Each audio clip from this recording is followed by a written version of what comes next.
Okay, welcome back to the Mystical Mountain Podcast.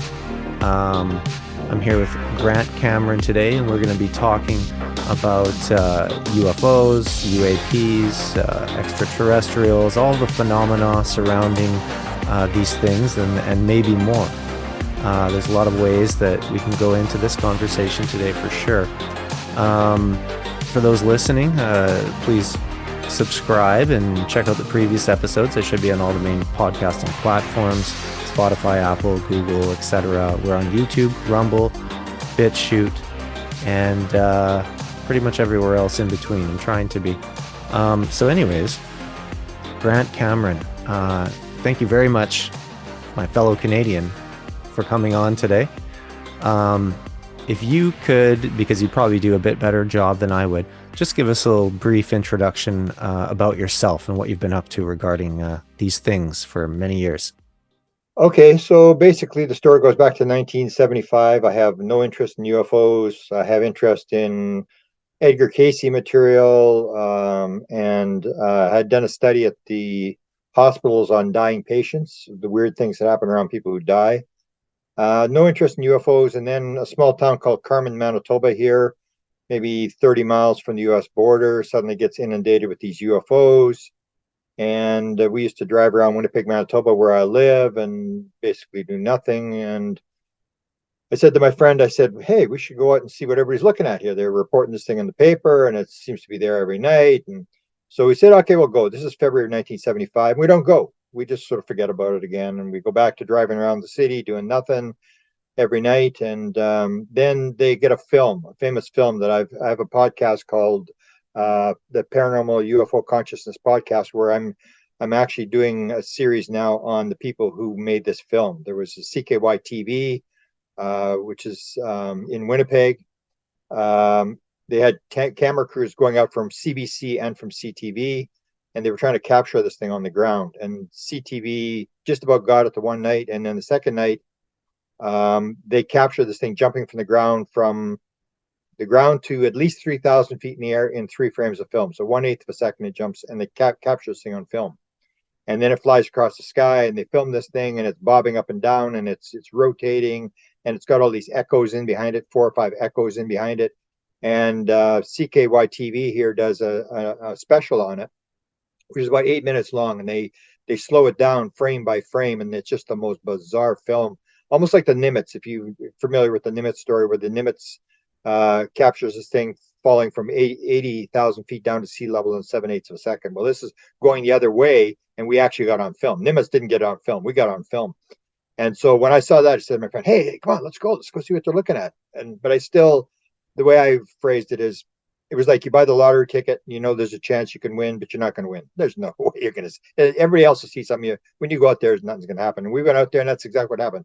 We drove into town, out of the town of Carmen for an hour, didn't see anything. And then my friend said, okay, we'll drive into the town one more time, and if we don't see anything, let's go home. And I said, great. This has been a total waste of time. So we turned the car to go back into Carmen, and it appeared from the left to the right. And we were driving around saying, what is everybody looking at? I mean, you were looking at stars and planets, and I had no interest in astronomy, so I didn't know what everything was. And I just said, well, whatever they're looking at isn't very spectacular. But when it appeared from the left to the right, it's coming from the American border side, heading north, and it was down low. It was right in front of the car. It was close enough. Now looking back, it was close enough that it wanted me to know there's going to be no doubt in your mind that this is for real. So it was not a light in the sky. It was an object down in front of the car. And as soon as we saw it, everybody went, there it is. There was nobody said, is that what it is? I wonder if that's a UFO. There was nothing like that. It was like, oh, there it is. We asked, and this is what people were talking about. It was just the most bizarre. It looked like it was alive. It was pulsing red, and it was bobbing up and down, and it was going very, very slow, maybe, I don't know, 30, 40 miles an hour, down right in front of the car. And there was a set of school buses parked outside the town, and I wanted to get out of the car. I remember the car was still moving, and I'm getting out of the car because I wanted to run through the ditch across to the school buses so I could watch it, because I knew it was going to go in behind these school buses. And then I just watched this thing slowly pulse and drive off into wherever. So 2 nights later, we get all our friends together, and we go out there, and there's like 28 people, and there's people all over the place, because this is a big story in Winnipeg. And there's people drinking beer, and there's almost every corner of these mile roads outside the town. There's kids, partying and watching, and everybody's trying to see this thing. And there's 28 people. And then my friends said just before it came, they said, "Oh, Cameron, we're going back to Winnipeg. We've had enough." I said, "No, you got to see this thing, man. You see this thing, it'll change your life." And they go, "No, I still remember this. Now we're hungry. We're going back to Winnipeg for pizza." And all my friends took off and left. There was about 8 of us left. There was a car there, and a car it was a courier car, and there was 3 guys and a girl in this car, and they were sitting there, and we were sitting there. And I had some kids who were about 14 years old. They were doing science fair projects and stuff like that. They were sitting in the field, friends, kids that lived on the street. So they were in the field, and we were standing there, and all of a sudden there's this flash in the sky. And then one of the kids says, "Is that it?" I go, "I don't know, I guess so." And flash, it's jumping around the sky. It's flashing, it's jumping around the sky. And I still remember there was the car beside us. There was a girl there who couldn't see it because it was like a flash cube. The flash. It was jumping all over the place, and she couldn't see it. She was crying. She's saying, and people were yelling and screaming and swearing, and it was just like a football game. And she couldn't see it. She's crying. "Someone show it to me. I can't see it. I can't see it." And I remember the guy had a camera, and this is when they don't exist anymore, but these motor drives. So you had 35 millimeter film, and they had a motor drive that would advance the film rapidly. And so I remember he had this film, and I could just hear the camera go click, zzz, click, zzz, click, zzz, and he's unloading the camera as this thing is coming. And it wasn't the same object I saw the first night, which is critically important, because if you follow the latest interview from James Lukatsky, who ran the OSAP program, he says that they've got the OSAP program of 200,000 sightings, and every single one of them is different. So when I've been preaching this for years, that this is not what people think it is. And so this object was flashing, it was jumping around the sky, flashing. And as it got closer, it looked like the object that we saw the first night, except that it had this green glow on the back, and it came right at me, and it sort of made this turn, maybe half a mile away, 3/4 of a mile away. It made this turn, and then it sort of went back northwest, sort of towards where it came from. And it was years later, I'm thinking to myself, well, that night, I'm looking at it as it's flying away, and I'm going, that is just bizarre. That may be an extraterrestrial from another planet. And then I'm thinking, what the hell's it doing? It's not doing anything. It's just flying along.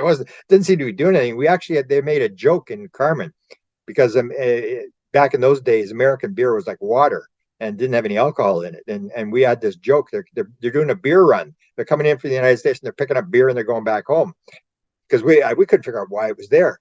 And then later on, the guy who ran the airport, Bob Diemert in Carmen, I went back to him. I said, Bob, why were they here? What's the deal? Like, why would they come to Carmen? There's nothing here. There's no industry. There's no military. There's nothing. He said, "You know why they're here?" And I said, "No, Bob, I don't know why they're here." He said, "I told you, 1975. I told you. You didn't listen to me."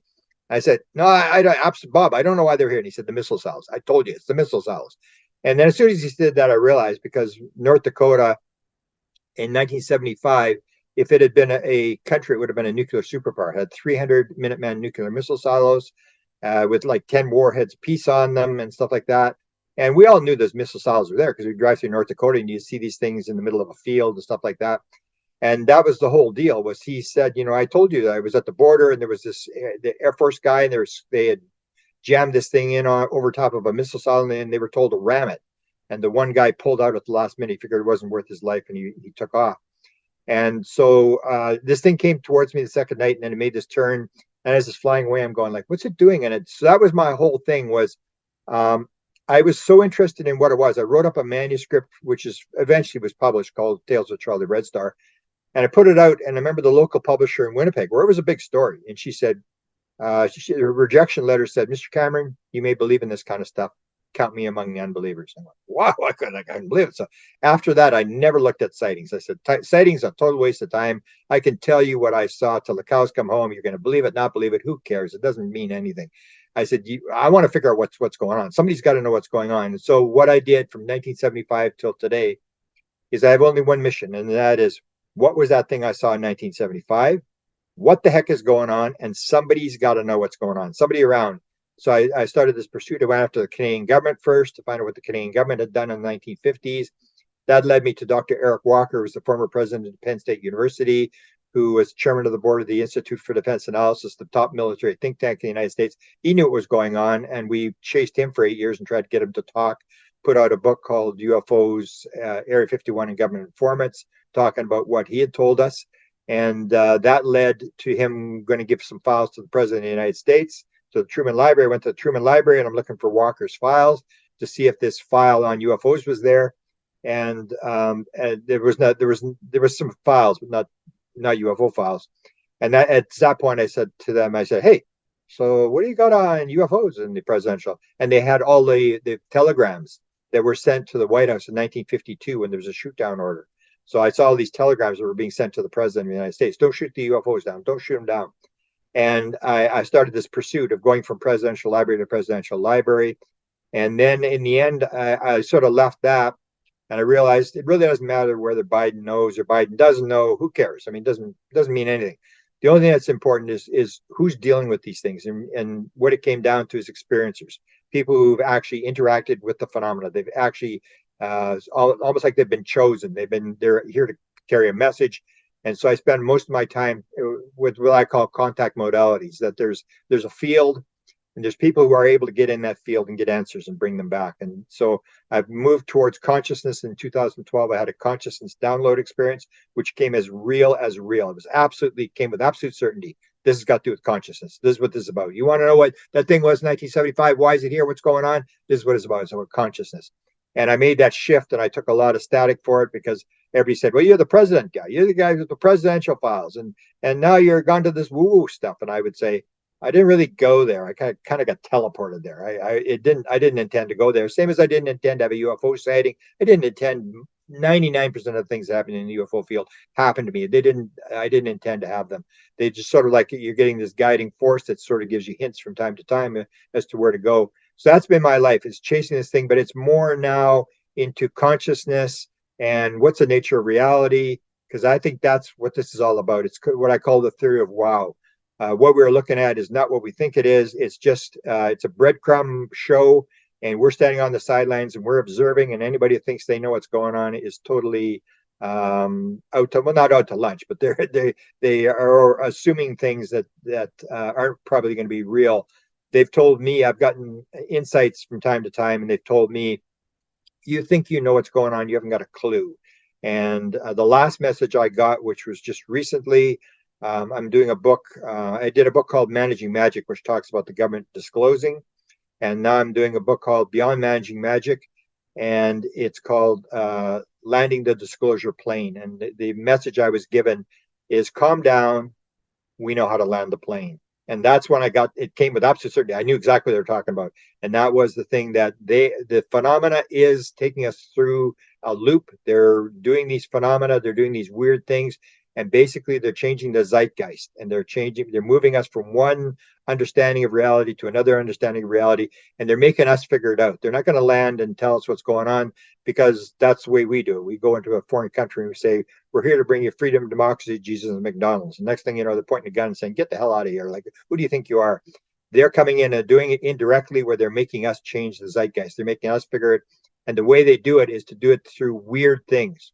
They do these weird things, and everybody's trying to figure out, like, they get curious, and that's how science advances. You get curious and you're trying to figure out what the heck's going on. So that's my mission, is to figure out the nature of reality. What's really going on? Why are we here? Where do we come from?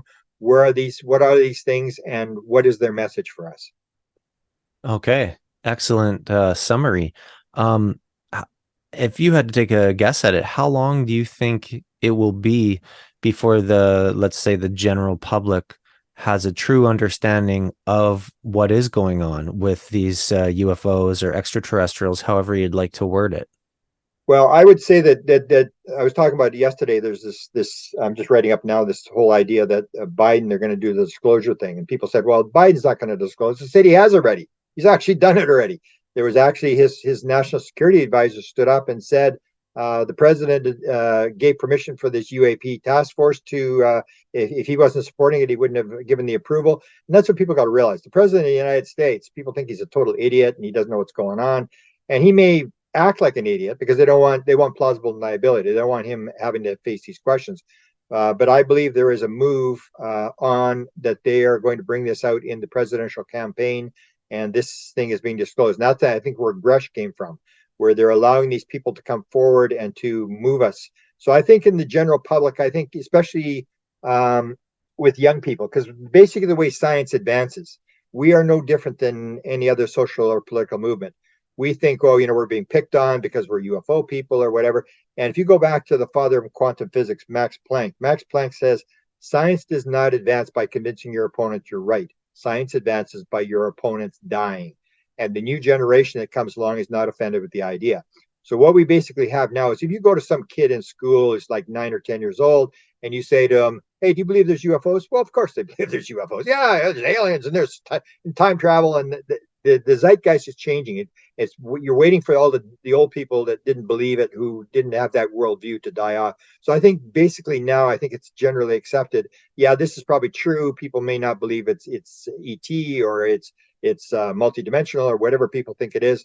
But I think we've gotten to the point now where nobody's going to be offended. And I remember I wrote an article called "The 64 Reasons That Decided Not to Tell You the Truth," and Stephen Greer would go through these ideas, and it was the idea that if they suddenly had said that this was for real, oil would be worth nothing, the stock market would crash, people would be jumping off buildings and stuff like that.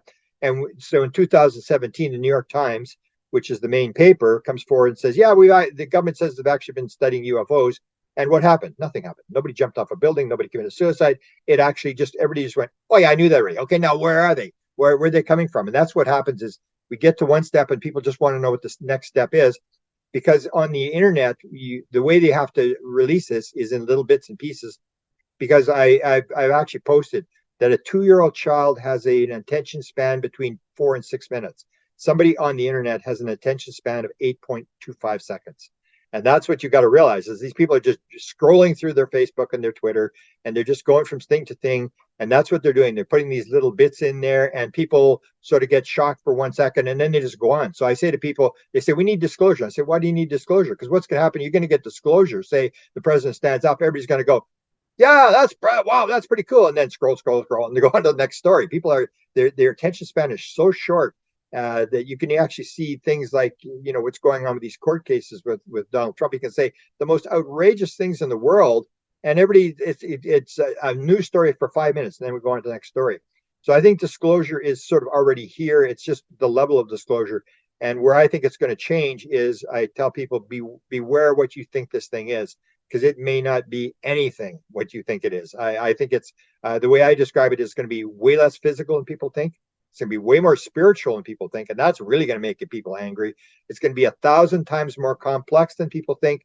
And another thing that's really going to upset people is there will not be a hint of capitalism in this thing. These things, they don't eat, this is what the people don't realize. They don't breathe, they don't eat, they don't drink, they don't sleep. They don't, their skin doesn't have any wrinkles in it. They don't have belly buttons. They don't have sex organs. They don't wear clothes. They appear in people's past lifetimes. You got to start wondering, like, what are we really dealing with here? Is it? I mean, if the thing does not breathe, as David Jacobs had with these beings that would do these eye scan thing, where they come really in close to the person's eyes and they read their mind through their eyes. David Jacobs would always ask, is he breathing? And he'd say, no, he's not breathing. And that's the whole thing. If this being is not breathing, what the hell are we dealing with here? It is not what people think it is. And that's where I've sort of made this move away, is to try to figure out all the weird things. Because what the phenomena does is it puts in weird elements into their story that make you wonder what's going on. Like, for example, it's now been confirmed that men in black are for real through Lakatsky. And this is approved by the Pentagon. That men in black are actually real. There are actually these alien men in black. So you'll have a woman that'll come to the house, and she's doing a survey or something, and she's got a wig on, but the wig is on sideways. And you're going like, what is going on? Why does this woman look so weird? Or they got old clothes on, their clothes don't match or whatever. They look really weird. And that's the whole thing, is that the phenomena always has this weird aspect to it. It sort of looks like an alien, but it has these weird things. Like, it doesn't do this, it doesn't do that. And that's what they're doing. They're doing this weird sort of thing that keeps you thinking and keeps you off balance. And I think they actually, at points, will sabotage their own witnesses. They'll tell you something, and it'll turn out to be wrong, because they don't want this thing fully out. They want you to slowly acclimatize, piece by piece, breadcrumb after breadcrumb. And but the basic bottom line is, yeah, I don't think it's going to be what people think it is. It's much more, 1,000 times more complex than people think it is. So when you say these beings, people listening are going to be like, what beings is he talking about? Is he talking about the Greys, the reptilians, the Nordics? What are you referring to exactly? This is the whole thing. When you've been in it as long as I have been in it, you know that there are patterns. People think that what happens today always happened, and that's garbage. People, no way. There was no Greys before 1961. I helped a woman. Her name is Nancy Tremaine. She's the first person to be abducted with the Greys. She was July of 1961, two months before Betty and Barney Hill. There was no Greys before 1961. I've even got here. I'll even show you. I've got the. This is the manual of all the sightings before 1961. There are no Greys. People they make up the story. So we go back. Roswell had Greys. Well, Roswell wasn't even discussed till 1980, till Bill Moore brought out the book Roswell. It didn't even happen in Roswell. So we have these things. We think that what happens now happens then. If you go back and you take a look at the phenomena, it follows patterns. It has a pattern and it changes. So in 1895, you have these things flying around, and you have these guys with beards, and they're hanging off of ropes and stuff like that, and the big giant lights, and they didn't have batteries back in 1896. This is the year we discovered radioactivity, and these things are flying around the West, and then they're flying around in Europe and stuff like that. And the people are told that they're from Mars. And I say, anybody now really actually think that these wooden ships that were flying around with big lights on them, and guys that looked like sailors with beards and stuff like that, that they actually flew in through the vacuum of space from Mars? Come on.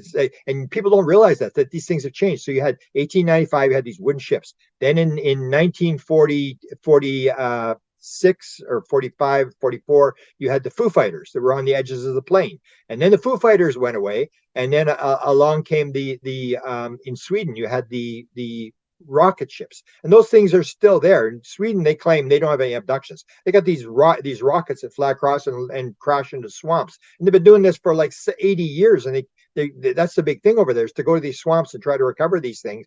And then you have when Kenneth Arnold first saw the first UFO, he didn't see flying saucers. He saw crescents. And he drew the crescents, and they were not flying saucers. And the Associated Press wrote up the story and said it looked like saucers skipping along the water. And that's where this flying saucer came from. And suddenly everybody started seeing flying saucers. Nobody saw crescents, which was the original thing. They saw flying saucers. Then came the Adamski crafts with the balls under them. Then came the crafts of the 1960s that were dropping angel hair, which most people don't even know what it is anymore. We're dropping angel hair, and they had the light in the windows. If you look at the sightings now, it's orbs. There are no crafts with windows in them anymore. They don't land anymore. They don't have the little tripod marks. They used to have, when in the 70s, when I was doing it, they would have the landing traces where they would land and they make the tripod marks that burn the grass. That hasn't happened for 25 years. You'd have little aliens walking around with little rods, little glowing rods, picking up rocks and plants. Doesn't happen anymore. And that's what people got to realize. There's these patterns. And the same thing with beings, that the beings change. So in this whole thing with the 1947 to 1961 sightings that have been cataloged, what do you see? Do you see Greys and reptilians and mantis? No. You see aliens with bubble helmets, glass bubble helmets, and a hose going down to a thing on their back. This is straight out of 1940 science fiction stuff, cartoons and stuff like that, where they had bubble helmets. So you have no Greys with these bubble helmets. So it's following our zeitgeist. It's following whatever you believe. So are these egregors? What's that? Are these egregors? I don't know what that is. Oh, sorry. An egregor is a term used by people that believe that basically if enough people, I believe in something, that they can kind of manifest it in our physical reality. Yeah, well, that's what Seth said. Seth was the first channeler of the New Age, and Seth says you manifest everything around you. There is no other rule, and that's what quantum physics said. John Wheeler, who was the intellectual successor to Einstein at Princeton, and he said there is no out there. It's a participatory universe. We can affect not only what's going on here and now around us, but we can affect the past. And that's the whole idea. I think the closest guy to it is Deepak Chopra, who says everything is an activity inside consciousness. So we think there's an out there, and this stuff is happening to us. It's a separation. We don't realize it's all happening inside our head. And so they're able to, even if it's them, maybe it's even us. Maybe it's not even, there's nobody out there. It's just us manifesting this thing to ourselves, that we're just moving ourselves along and we're giving ourselves little signals and stuff like that. And that's where it comes down to the nature of reality, is that the beings keep changing. So you have the beings that you see in 1895 are different from the beings that in the 1950s they're wearing suits. And then if you see the beings that we have now, we're in America, so it's all into fear, and that's how you promote the thing. So if fear, you're going to get a lot of grays. But if you go to Mission Rama, I wrote 2 books on Mission Rama, and I don't know if you know Mission Rama is. It's a Latino group that started in 1974, just before I had my sighting in Peru. And they're very religious. They do meditations, they do chants, and what they do is they try to raise their vibration in their C5 type events. And what they try to do is the beings will lower their vibration, they raise their vibration, and then these beings will appear in what are called zendras, which I think is a technology. They open up these zendras, and they come in through these zendras, and the people go into the zendras 7 at a time, and there's a being there. And I interviewed all these people who were in these zendras. I said, "What do you see?" "Oh, it's a 10-foot being. He was looked like muscular. He looked like," they always referred to Michael Phelps, the swimmer. He was all muscular, and he had this suit on, and he had this long hair, and he was very stern looking. And so all the Mission Rama beings will always look that way. I think there's 33 different beings, and they all have the long hair, the beautiful hair. And so you see they're a very positive type of environment, the way they pray and they all this sort of stuff, and they see positive beings. And I say to people, if you actually believe there's grays and reptilians and all this kind of stuff, I defy you to find any in a mission. And there's 25,000 of these Mission Rama people. They open Zendras. They're doing these C5 events. They've been doing this for years, and they have no grays. So it's almost like even at the end of his life, John Mack picked this up, that if you see a gray, you may be in fear, so you're going to see that. If you're a lot of people who see gray reptilians have a very high energy sexual thing. You'll get women who will say it's the greatest sex. They're having sex with this being and stuff like that. And then you have the mantids, which is more the medical type stuff. But that's what you see, is the phenomenon is changing. It's not the grays were not around, and now you're sort of seeing other beings come in. And I maintain the same as James Lukatsky says, all UFO sightings. I've been saying this for forever.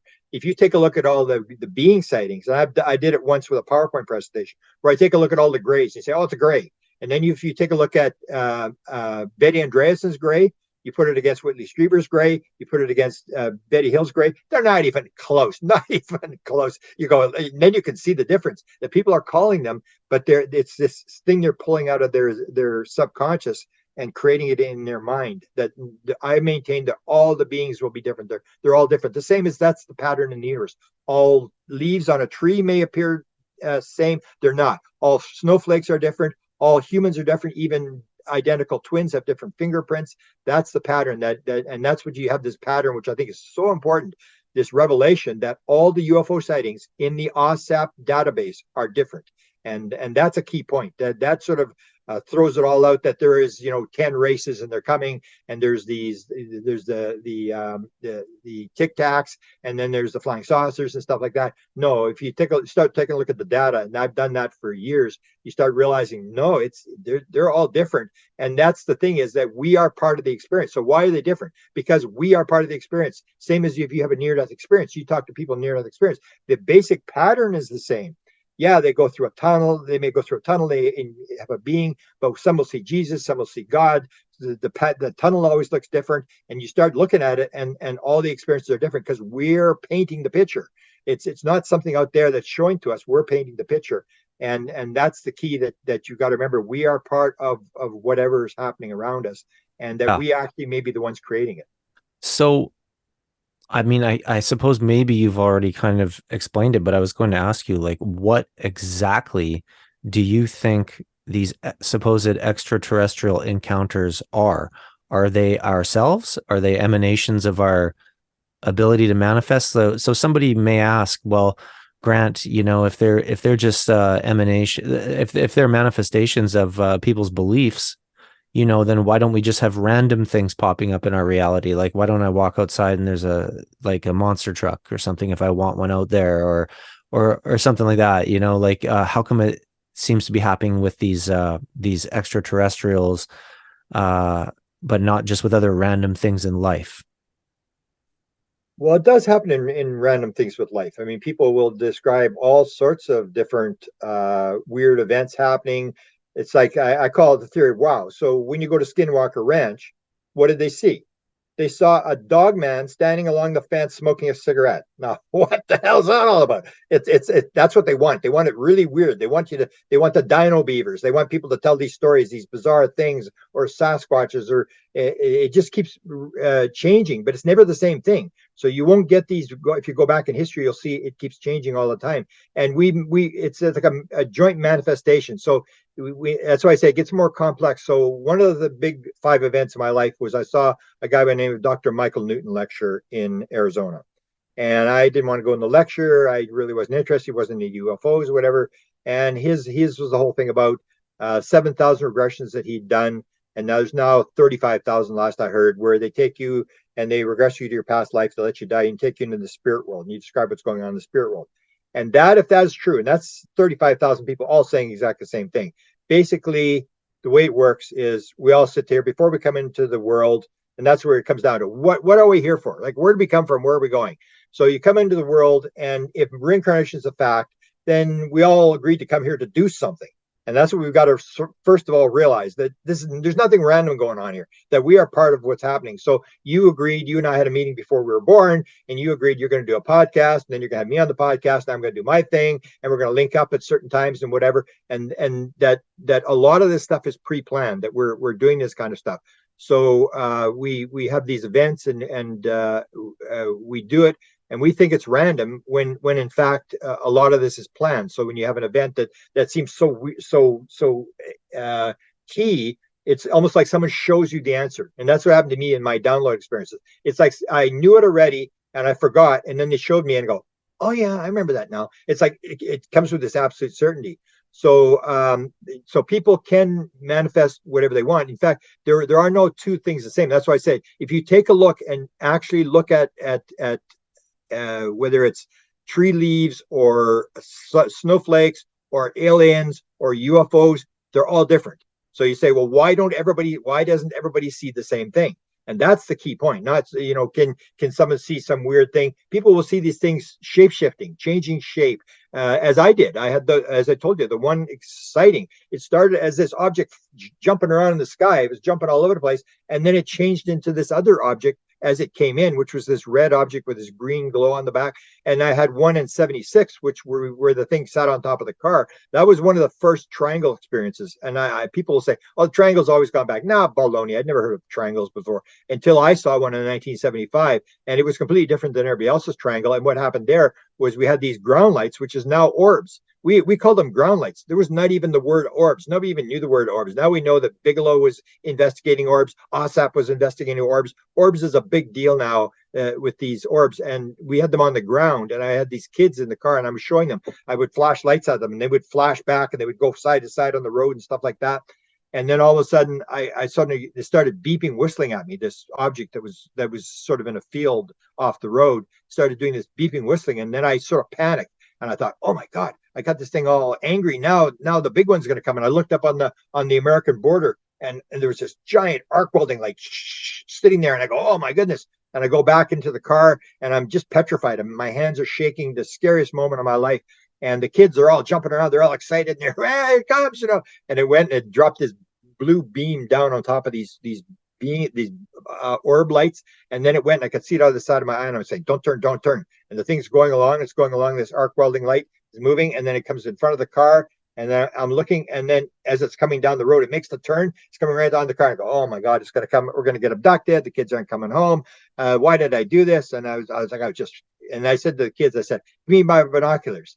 And they gave me my set of binoculars. I remember my hands were shaking and I was trying to hold the binoculars against the inside of the glass of the car as this thing came in, and it came right above the car. And it was this giant, it was either three lit up objects in a triangle, or it was three giant lights on a triangle. And there was two red lights on the front and there's a green light in the back, and it was flying, as you've heard, backwards. It was coming with the front, the back end, the nose pointed away. It was coming and it was right above the car, and I'm looking up, and it was either very close or very big, because it was the entire field of vision. That's how big it was. And I'm looking up at this thing, and I remember it just went like this. It just made the slightest little shift, and boom, the fear went away. And then the Royal Canadian Mounted Police came in behind the car, maybe 45 seconds later, and it was still flying away. And I said to the kids, watch, I'm going to get this guy. So he rolls down the window, and I said to him, hey, see that object over there? And he said, or first he said, he has his flashlight. What's going on? What's going on here? Because we're parked in the middle of nowhere.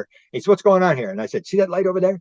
And this triangle? And he looks, he goes, yeah, I see it. And I said, oh, we're just looking at these lights on the end of the road. I don't mention anything about the triangle anymore. He said, what do you mean? So I said, well, turn off your lights. I'll show you. So we go out of the car, and the kids are all excited. They're jumping around, and because they know it's going to happen. And I take the light, and the thing is gone. These orbs are gone. And I take the light and I put it up in the air, and I put it back down. And this sort of orangish light goes up. It goes back down again. And the guy, he looks, and then I take it side to side, and the thing is like a leaf back and forth across the road. He looks, and he goes, oh, he says, that's probably just a couple of guys down at the end of the road having a beer. I said, well, we've been chasing it for 6 miles. And he said, okay, I guess I'll see you guys. He turns around and he goes to his car. And as he goes to his car, he says to the kid, get his license plate number. And he starts running to his car. He jumps in the car and he takes off. And these kids are running down the road with his flashlights, getting his license plate number. So that was the thing. These objects can change shape. They can change size. They're always different. If you start actually comparing the actual things, and that's what you realize after I've been 50 years. It's like, oh, they just keep changing the pattern. They started cattle mutilations in 1967. What happened to the cattle mutilations? It doesn't happen anymore. I don't care what anybody says. There may be one or two. When the Fukushima thing happened, there was a prediction that there would be cattle mutilations in Oregon, and there was cattle mutilations in Oregon because it has to do all the mutilations are downwind and downstream from nuclear power activities. It's all got to do with nuclear power activities. And really? So we have that, and the crop circles. Crop circles only started in 1982. People don't realize that. And a couple of years before, the guy who invented crop circles, the term, Colin Andrews, actually had a taped on a TV an alien message on a tape recorder, and he's got the entire message. They took out 2 million TVs with this alien message 5 years before. So you can see these patterns. They're doing this, they're doing that. Then they stop the cattle mutilations. Then they start the orbs, and it's almost like they're taking a page of a book and they're flipping the book, and they say, "Okay, I'll do this. Now I'll do that." Almost like I make sometimes a reference on where whatever this is. It's like the grade 1 classes. How are you going to get the message over to these people? Say, hey, let's put some lights on UFOs and fly them around. And that's the whole thing. Why do UFOs have lights on them? They have lights on them so you can see them. They don't need lights on flying saucers. Are these actual other entities controlling these things and deciding on these things, or are you saying that they're emanations of our own psyche? Well, that gets into the 1,000 times more complex. How it actually works. What I would say is the Tao that can be named is not the Tao. If you know this thing, the Tao that can be named is not the Tao. The name that can be named is not the eternal name. Once you name it, you've made a mistake. It is not a thing. There is no separation. That's the basic mystical training. There is only one thing.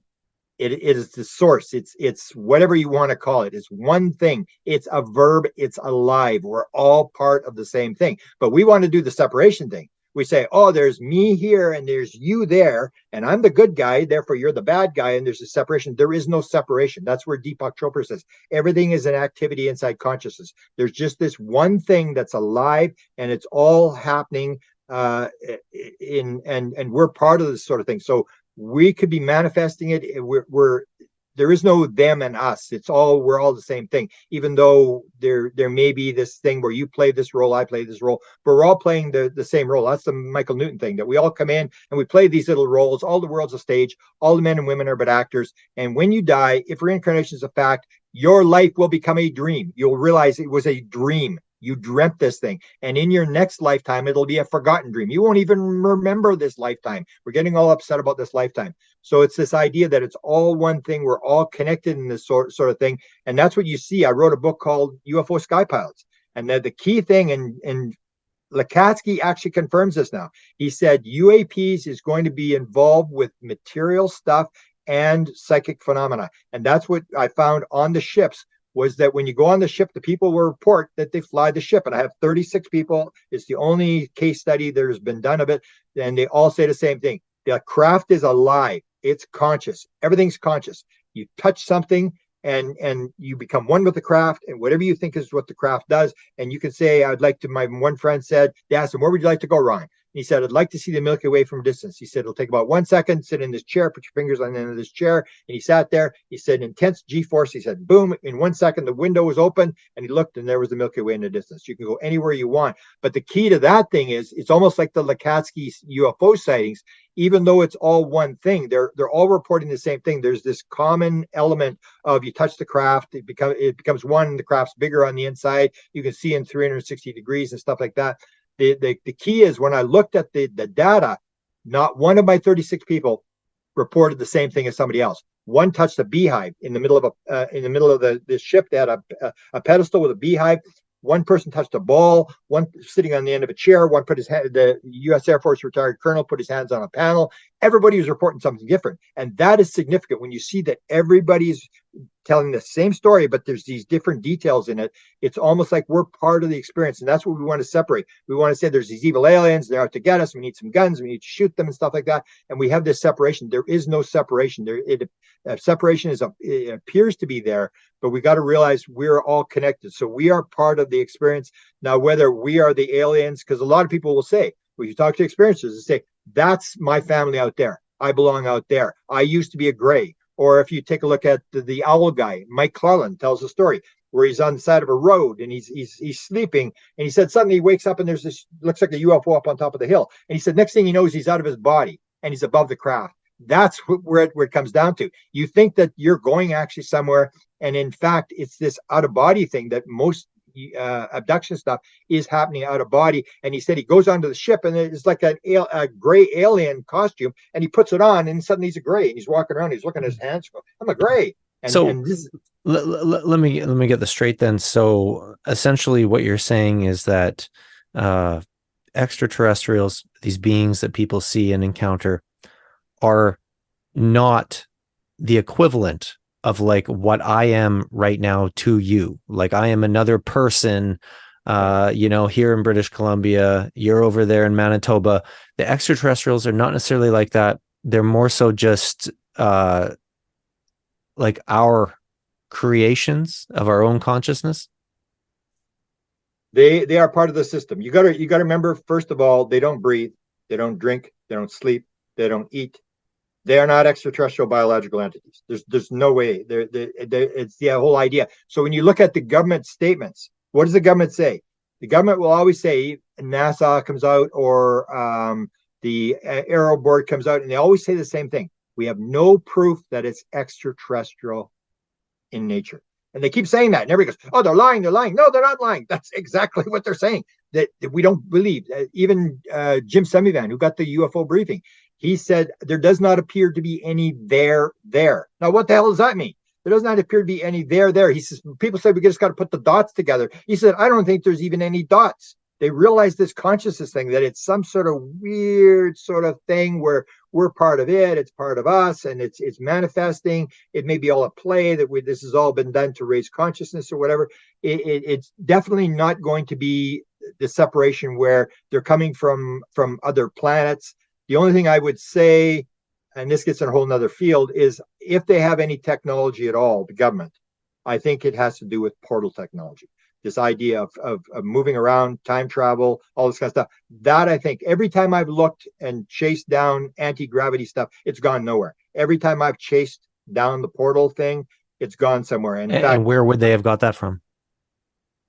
From observations, from watching experiencers, and that it sounds like they do. In fact, there's a famous video that I put out from Ron Pandolfi, who was one of the guys supposedly ran the weird desk at the CIA on all the paranormal weird stuff. And he was on a cruise going through the Panama Canal with his wife and his kid, and the guy by the name of John Sillison, who lives out in California. And they're videotaping, and they don't realize they're going to put this on Ron's wife's YouTube channel, and I'm going to grab it. And he was really angry when he heard that I had this and I'm starting to publicize this video. And he says on the video, he's sitting there, his daughter's sitting in his lap, and his wife says to him, so Footman, what do you say? And he's like, they play this little game. She's the princess and he's the footman. He takes care of her. So he says, hey, Footman, what do you say? And he said, people have always wondered what it's like to go into the other world. Soon how you put it? Soon is going to open. The next time John goes to the desert, a number of us here will go into the next world and come back again.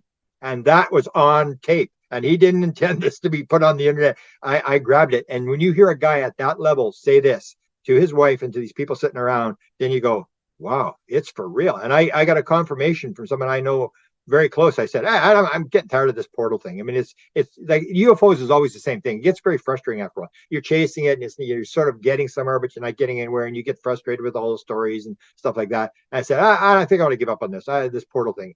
Do you think I should hang in there, or should I stick in there? And there's this long pause, and this guy says, yeah, I should probably stick around. And so then I don't say anything. And then a couple of years later, I'm talking to him, but something totally different. He said, you know that question you asked me about sticking around? And I said, yeah. He said, it's real. I said, it is? He said, yeah, it's real. I go, oh, he said, thank you.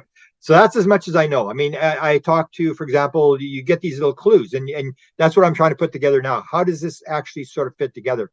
Because I met the guy, if you know the stories with Dan Pasolka, the American Cosmic, the whole story about Tyler D, this guy from NASA who's got all the tickets and gets the downloads and stuff like that from the beings and stuff like that, and was following Chris Bledsoe around and stuff like that. I actually met the guy in a cabin in Pennsylvania, and we were talking about download experiences, because I've had download experiences, and that's how he got his first indenture, was his download experience. And he's talking about the being standing at the end of the bed and stuff like that. And so I'm talking to him, and he shows me this photograph, this painting on a cell phone, and it's these two guys flying through space. And he says, what do you think of this? And I go, Tim, I don't know. I don't, no idea. And he said, how about this? He shows me these balls, a painting of these balls all going down into sort of a tunnel. And I go, I don't know. And then he shows me this sort of an eclipse taking place in 3 different paintings. And then I go, I don't know. And he says, he shows me a car up on top of a parkade. And then he says, you know, see the postcard in the back seat? And I can still see the postcard. He said, you know what it says? And I says, what? He says, oh, it's a guy writing to his girlfriend or vice versa or whatever. I wish I could travel through time and space to be with you. And I said, that's what it says. He says, you know where this is? I said, no, I don't know where it is. And then he says, it's Hughes Aircraft outside of LAX. And I go, I still don't know what you're talking about, Tim. I have no idea what you're talking about here. And he says, and he's holding up, he's got the painting of the 2 guys flying through space. He says, you know what supposedly happened there? And I said, what? He says, that's where the jump room was, the CIA jump room, the Barack Obama thing going to Mars. I go, really? Let me go that photograph again. And he says, you know where the painting is with the 2 guys flying through space? I said, no. He says, right outside the elevator. I said, it is? So I'm going to LX. I'm going to photograph this. So I went to LX. He said, watch out for the guard. There's a guard there that's letting people in. And so I'm in there, and I'm taking things of these paintings. And that's the thing. You get these little clues. It's not actually sort of spelling it out. But I think if you get down to the bottom line, it's the whole idea that John Wheeler says, there is no out there. You got to remember, it's all happening inside your head. That there is no red, there is no green, there is it's all just electromagnetic vibrations that we're picking up, and it's our brain or our mind that's assembling all this kind of stuff. And then when you get into the whole idea of understanding that, then you can go from place to place. That's how they're moving people around. It's not like you're flying to the other side of the universe. All the people that talk to me, it would be the same thing. They would say to them, hey, imagine it. Where do you want to go? Imagine it. As soon as you can imagine it in your mind, push the button.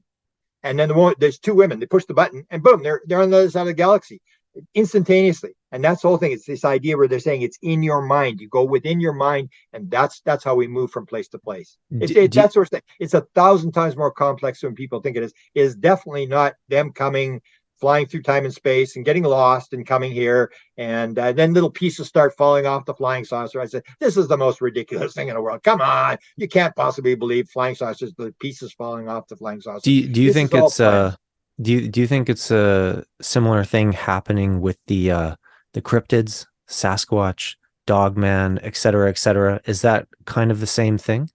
Yeah, it's all bleeding through. It's like when I had only one Sasquatch sighting.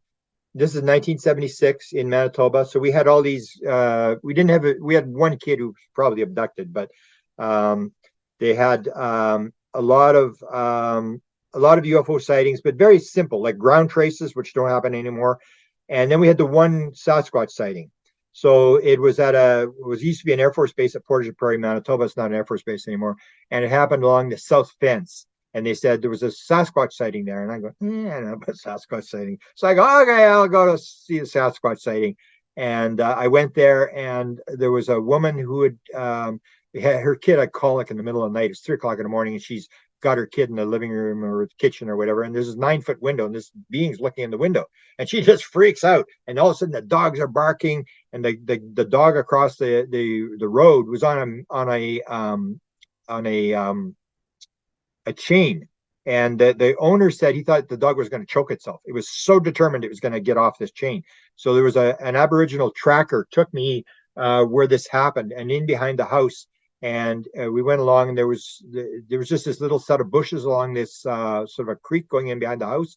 And he showed me where the broken branches were. And why does the Sasquatch break the branches? So it's the same thing. It breaks the branches, goes into the middle of this clearing. And he said it was spring, so it had melted and then it frozen again. He was 250 pounds. He said he didn't break through the snow, but this thing had broken through the snow. So it was very, very heavy. It went into the middle of the clearing, and then the footprint stopped. And as soon as I heard that, I go, oh, it's like the UFO let the Sasquatch out to have it to go to the bathroom and then back on, and away they go. And that's the whole thing. So people will say, well, there's Sasquatch and they're physical beings and they're hiding and stuff. They ain't hiding in Manitoba. I mean, here the national tree is a telephone pole. There are no trees in Manitoba. You can we make the joke, you can let your dog go and watch him run away for days. I mean, it's completely flat and there are no trees. So if you got a 9-foot Sasquatch in Portage Prairie, Manitoba, there's no place for it to hide. There's these. Well, I've thought about this before too. Yeah, and I thought, it seems somewhat believable that Sasquatch could be in the Pacific Northwest rainforest. It's so thick. But when I hear about the sightings in Arizona and Nebraska and Manitoba and stuff, it doesn't seem to make much sense to me. And I start thinking, well, are there physical ones? Are there non-physical ones that portray physical ones? Is there both existing at the same time? What's going on here? Yeah, and that's the whole thing that you got to look at in the UFO field, is you're not looking at the sort of similarities. You're looking at the things that don't make any sense, because that's where the answers are. And that's how it works. That until there's an oddity in the scientific data, nobody's going to explore anything. It's the weird thing. It's like, why is this data coming up like this? There's something, and this is the whole thing with paranormal phenomena. If the world worked the way we thought it worked, there would be no UFOs. There would be no paranormal stuff. The idea that this stuff is appearing and manifesting is to give you the idea you don't have it all figured out. There's something more to figure out. And that's where you make the discoveries. And that's where people are moving. And if you're the CIA and people, they're not stupid. They know to follow this stuff. In fact, Ron Pandolfi that put out this thing, and I went to one of his friends and I said, did Ron actually put this out? And he said, maybe. And it basically said, because we cannot control the phenomena, we watch those that the phenomena affects. They're not stupid. They realize that there's these oddities. And if you want to figure it out, how are you going to figure it out? You're not going to figure it out by watching lights in the sky. That's where I think people have sort of gone bad, is they have these stories. It fits into this 8.25 second attention span story about UFO. It's the oddities. It's all these weird things where you go like, why is this happening? Why is that happening? And you can go back to, we make this mistake. We always think we got to figure it out. We got one more piece of the puzzle, and then we got the whole UFO thing figured out. We just need the government to disclose, and then it's all going to unravel. No, it's going to be more complex. It's almost like Max Planck said, the guy invented quantum physics, 1874. His advisor at the university, Professor Joly, said, Max, don't go into physics.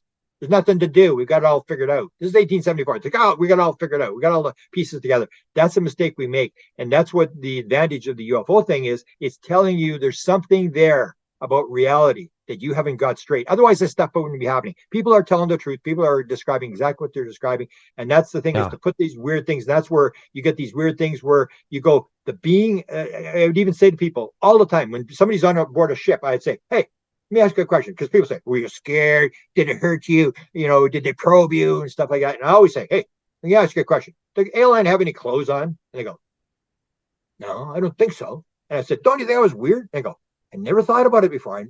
That's kind of weird. Why do ghosts have clothes, and why do aliens not wear clothes? And then I say, hey, do they have any sex organs? And they go, no, I don't think so. So it's a biological being. Why doesn't it have sex organs and doesn't have a belly button? If you look at the alien autopsy, it was supposed to be a hoax. And there's this dispute that it had a few frames, that they built it off a few frames that were actually real. It doesn't have a belly button. It doesn't have nipples. It doesn't have sex organs. That's the way people are describing it. And that's the whole thing. Well, if it's a biological being, why is it, why doesn't it breathe? Why doesn't it drink? Why aren't there any bathrooms on a UFO? There's all these things. You start realizing, like, hey, something's wrong here. And that's when you make the discovery. You start realizing it's not what you think it is. And this idea of how do we perceive things? How do things work together? How are they manipulating us? And that's what they're doing, is they're coming in, they're putting lights on crafts, which they don't have to do. They're putting crop circles. What do crop circles mean? They just want you to go, they never figure it out. And that's part of the thing, is they don't want you to figure it out. They want you to just keep exploring. They're not here to do our homework for us. They get us to think. So I don't think there's ever going to be an end to it. It just gets more complex, almost like David Bohm is a famous physicist. And he said, when you get to the bottom of the quantum physics level, there's just another level below that. And everybody says, no, there's not. And there probably is. It just gets more complex and more complex, because the universe is a thing that thinks, and it's a loop, and it loops in on itself, and it feeds information, and we keep building it, and it gets more complex and more complex, and people come up with a new idea, and then the universe becomes, and that's the thing, is our ideas, anything that you can think about can become a reality, that we all consciously manifest it. We all think the same thing, and we hold things in perspective, and we see it the same as you would see. Well, when you say they, when you say they, want us to figure it out or whatever, at the same time, you don't really believe there is a they, though, right? It's just the one. I say it's all one thing. I think it's all intelligence. So what I always refer to it as the intelligence. Okay. So you have intelligence at our level. And because I wrote a book called Contact Modalities, because I've been in the field a number of times, I've gotten very direct messages which come with absolute certainty. There's nobody going to tell me I wasn't dealing with something. It's vibration. So whatever level you can get to, it's like the Mission Rama people. You raise your vibration. So if you can go through meditation, hypnosis, psychedelics, head injury, near-death experience, and you get into the field, you go into a higher vibrating field of energy. Almost like the analogy would be, we are at the bottom of the ocean and it's dark. We can't see anything. We think we know what's going on. We haven't got a clue. We're in the dark. We don't realize there's anything else. And from time to time, someone will have a near-death experience. Someone will have an abduction experience. Someone will do psychedelics, and they'll suddenly they'll be able to go higher in the water. And the higher they go in the water, the more light there is, because you're getting closer to the light. You go to a different level of being able to see stuff. And you can see it, and you get up higher, and you said, oh, there's fish, and you go back into the dark and you say, man, I saw these fish, and there was the octopus and stuff. And like, come on. And that's the thing. You're going into a higher vibrating level of, and so that's what experiences are. If you take a look at experiences, they will always describe time and space stops. They're in this sort of a field. They understand everything. 40% of here's a key. 40% of all UFO experiencers, according to the free survey that was done by Edgar Mitchell, 40% say at one point during their experience, they knew the answer to everything in the universe. 31% of all people in a near-death experience will say at one point during their experience, they knew the answer to everything in the universe. I have had the experience under psychedelics twice where I knew the answer to everything in the universe. And it was like, oh, okay. But you couldn't bring the answers back, unfortunately, with you. Yeah, that's the thing, because it's all right brain. You're in a different vibration. So it's the left brain, right brain is very important. Your left brain keeps you in the physical world. It's the one that's rational, analytical, making up stuff every time it turns around. And once you can shut it down, whether it's through a head injury, psychedelics, hypnosis, you're quieting the mind. You're quieting the left brain. The right brain is able to tap into the field. So you can go up into the field, you can get the material. It's when you bring it back that you don't remember, because it's like a dream. So you have a dream, and you remember the dream as you wake up, and you go, oh, I gotta remember this. And then your left brain is coming back online, and it says, hey, Grant's waking up. Hey, let's go. And it's like almost like watching water go down the toilet. There goes the idea, and you're trying to stop it. No. And it's going down, and the filter is shutting. The left brain is shutting the filter, bringing you back into the physical world. So there's a field, and everything is in the field. All the answers are in the field. And if you even take a look at Nick Cook, who wrote the book Hunt for Zero Point Energy on the technology, UFO technology, British guy. he says his wife, I don't know if you heard the story.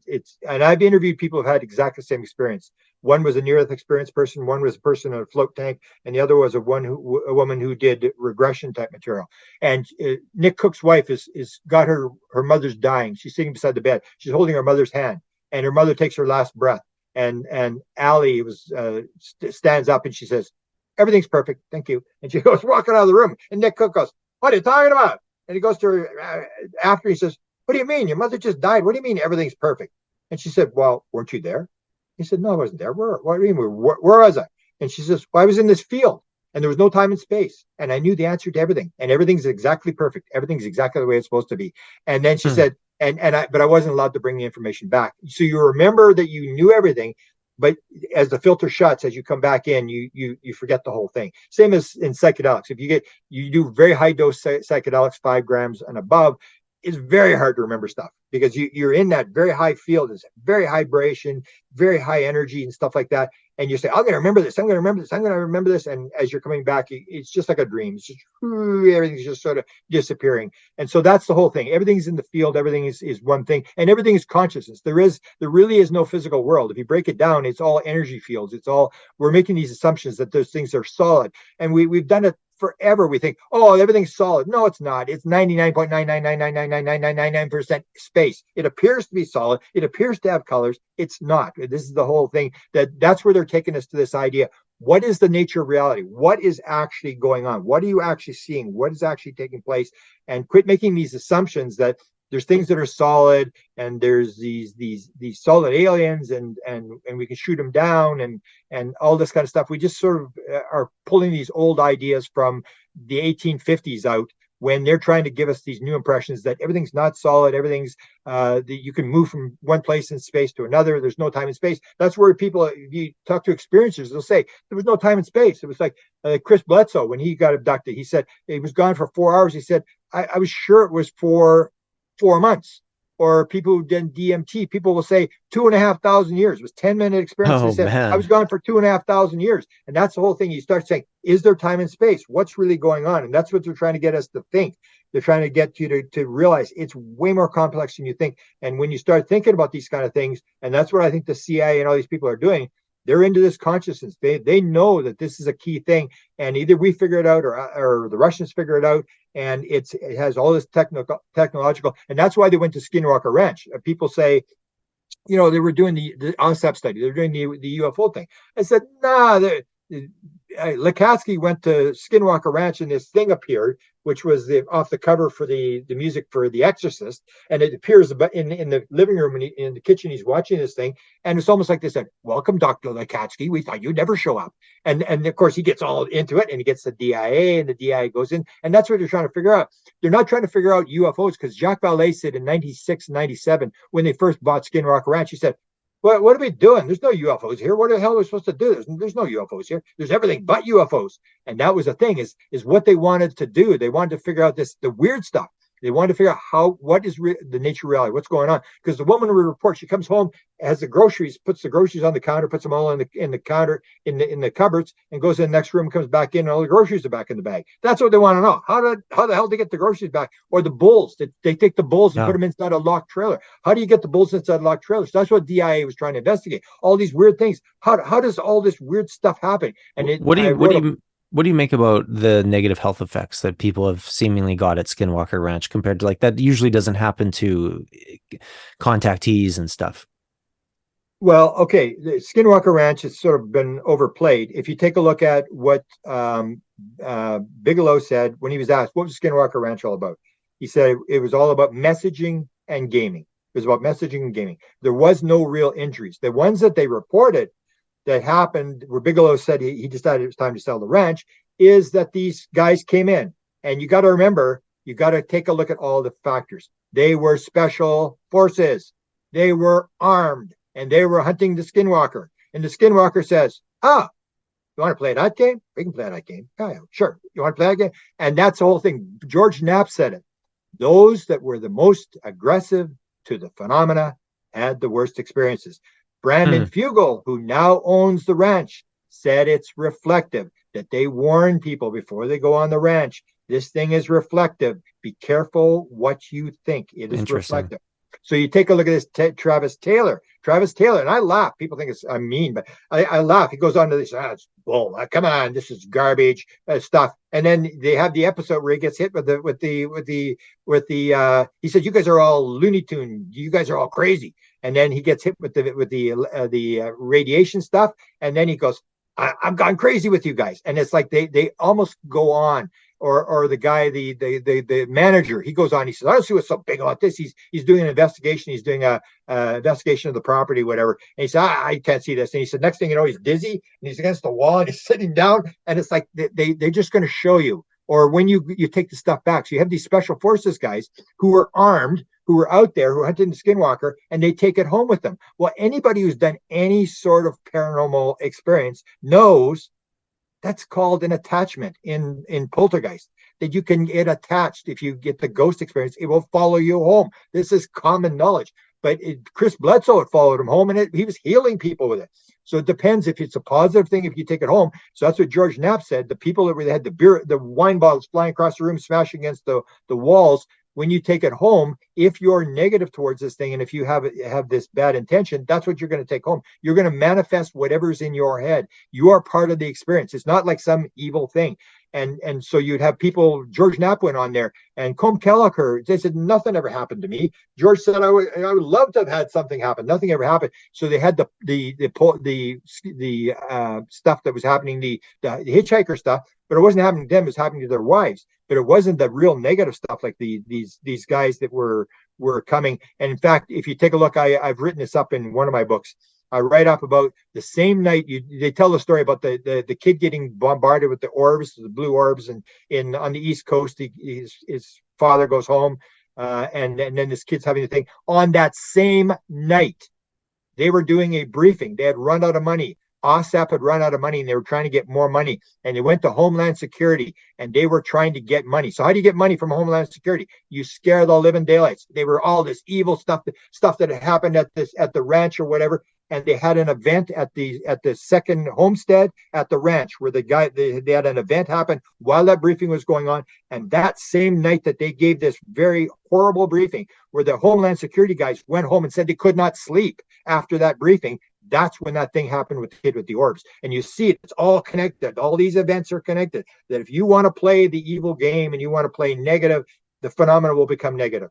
And that's what George said. Those that were the most aggressive to the phenomena had the worst experiences. I have to ask then, why do you think it is that most people on the planet here have not had these experiences? It's not their role. This is where you get into the Michael Newton thing, that if you start to take responsibility for where you are, you say, why did I get interested in UFOs? What's this all about? Is this random or was this planned? And when you start looking at what happened to me, for example, when I look back on these things, I realized this was meant to be. Because remember, I told you when I first started, I said when it started was February of 1975. All these things were happening, and I had no interest in UFOs. And we said, oh, we'll go look at this.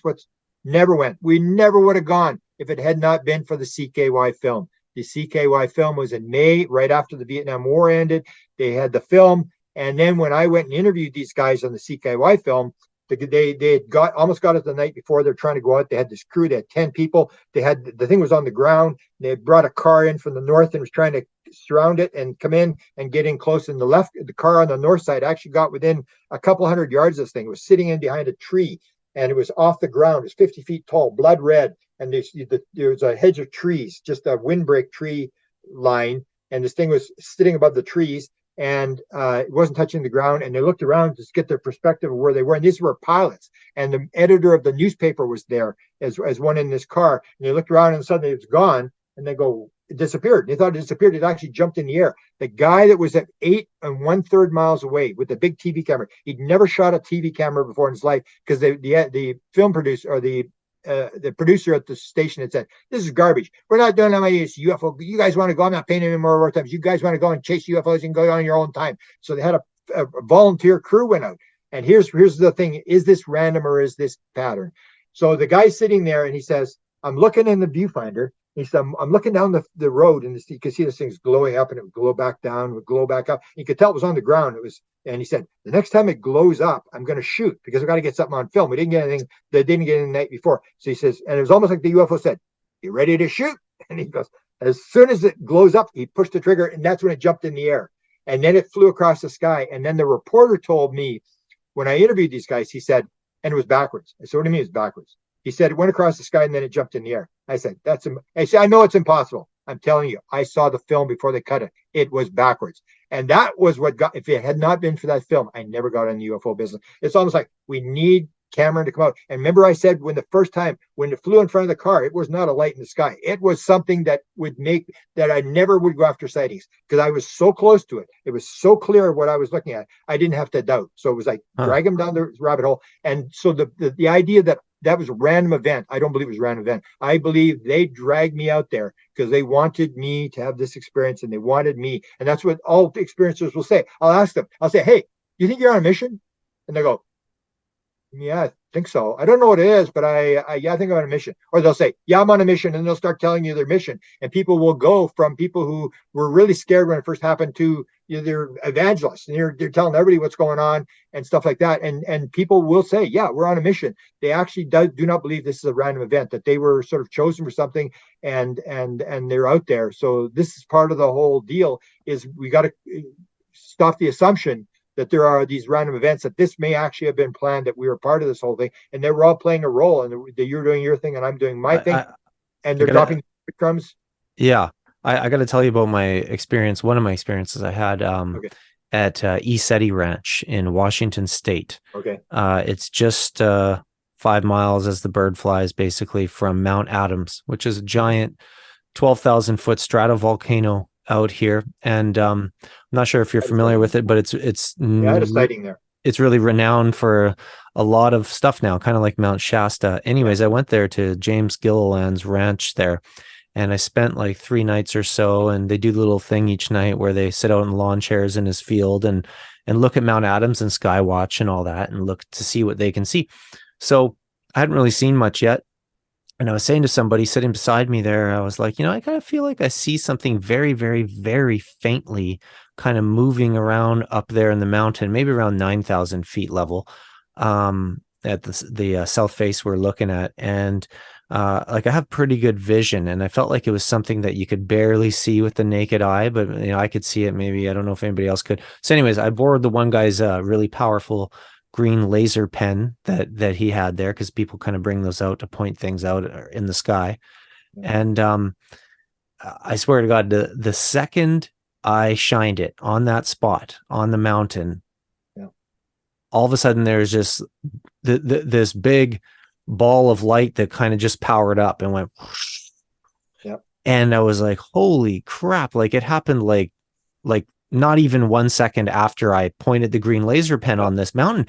And then I saw, we all saw it. And then we saw a second one appear. Like it looked close in the sky, but realistically it probably would have been like at least like 500-600 feet away on the mountain. And the second one came up, and then they kind of both gravitated towards each other, and then they just dissipated and disappeared. And these were much larger lights than a headlamp would be from that distance, trust me, or even a headlight on a vehicle. But there are no roads up on this part of the mountain. This is like, almost glaciated territory. So I'm just wondering what you make of that. Well, that's the key question. What's actually going on? If you forget about the sighting and how exciting it was, what the hell is going on? What are they doing? It's like they're just showing up. It's like they want you to think, they want you to go, oh, that's really drag them down. And they respond the same as they're responding to me when the triangle came over. That's what we were doing. We were flashing lights at these sort of ground things. It's all a display of like when you take a look at a UFO. I'll ask people, they'll say, I saw a UFO, and I'll say, so what did it do? Wasn't doing anything. I said, do you think it saw you? Yeah, I think so.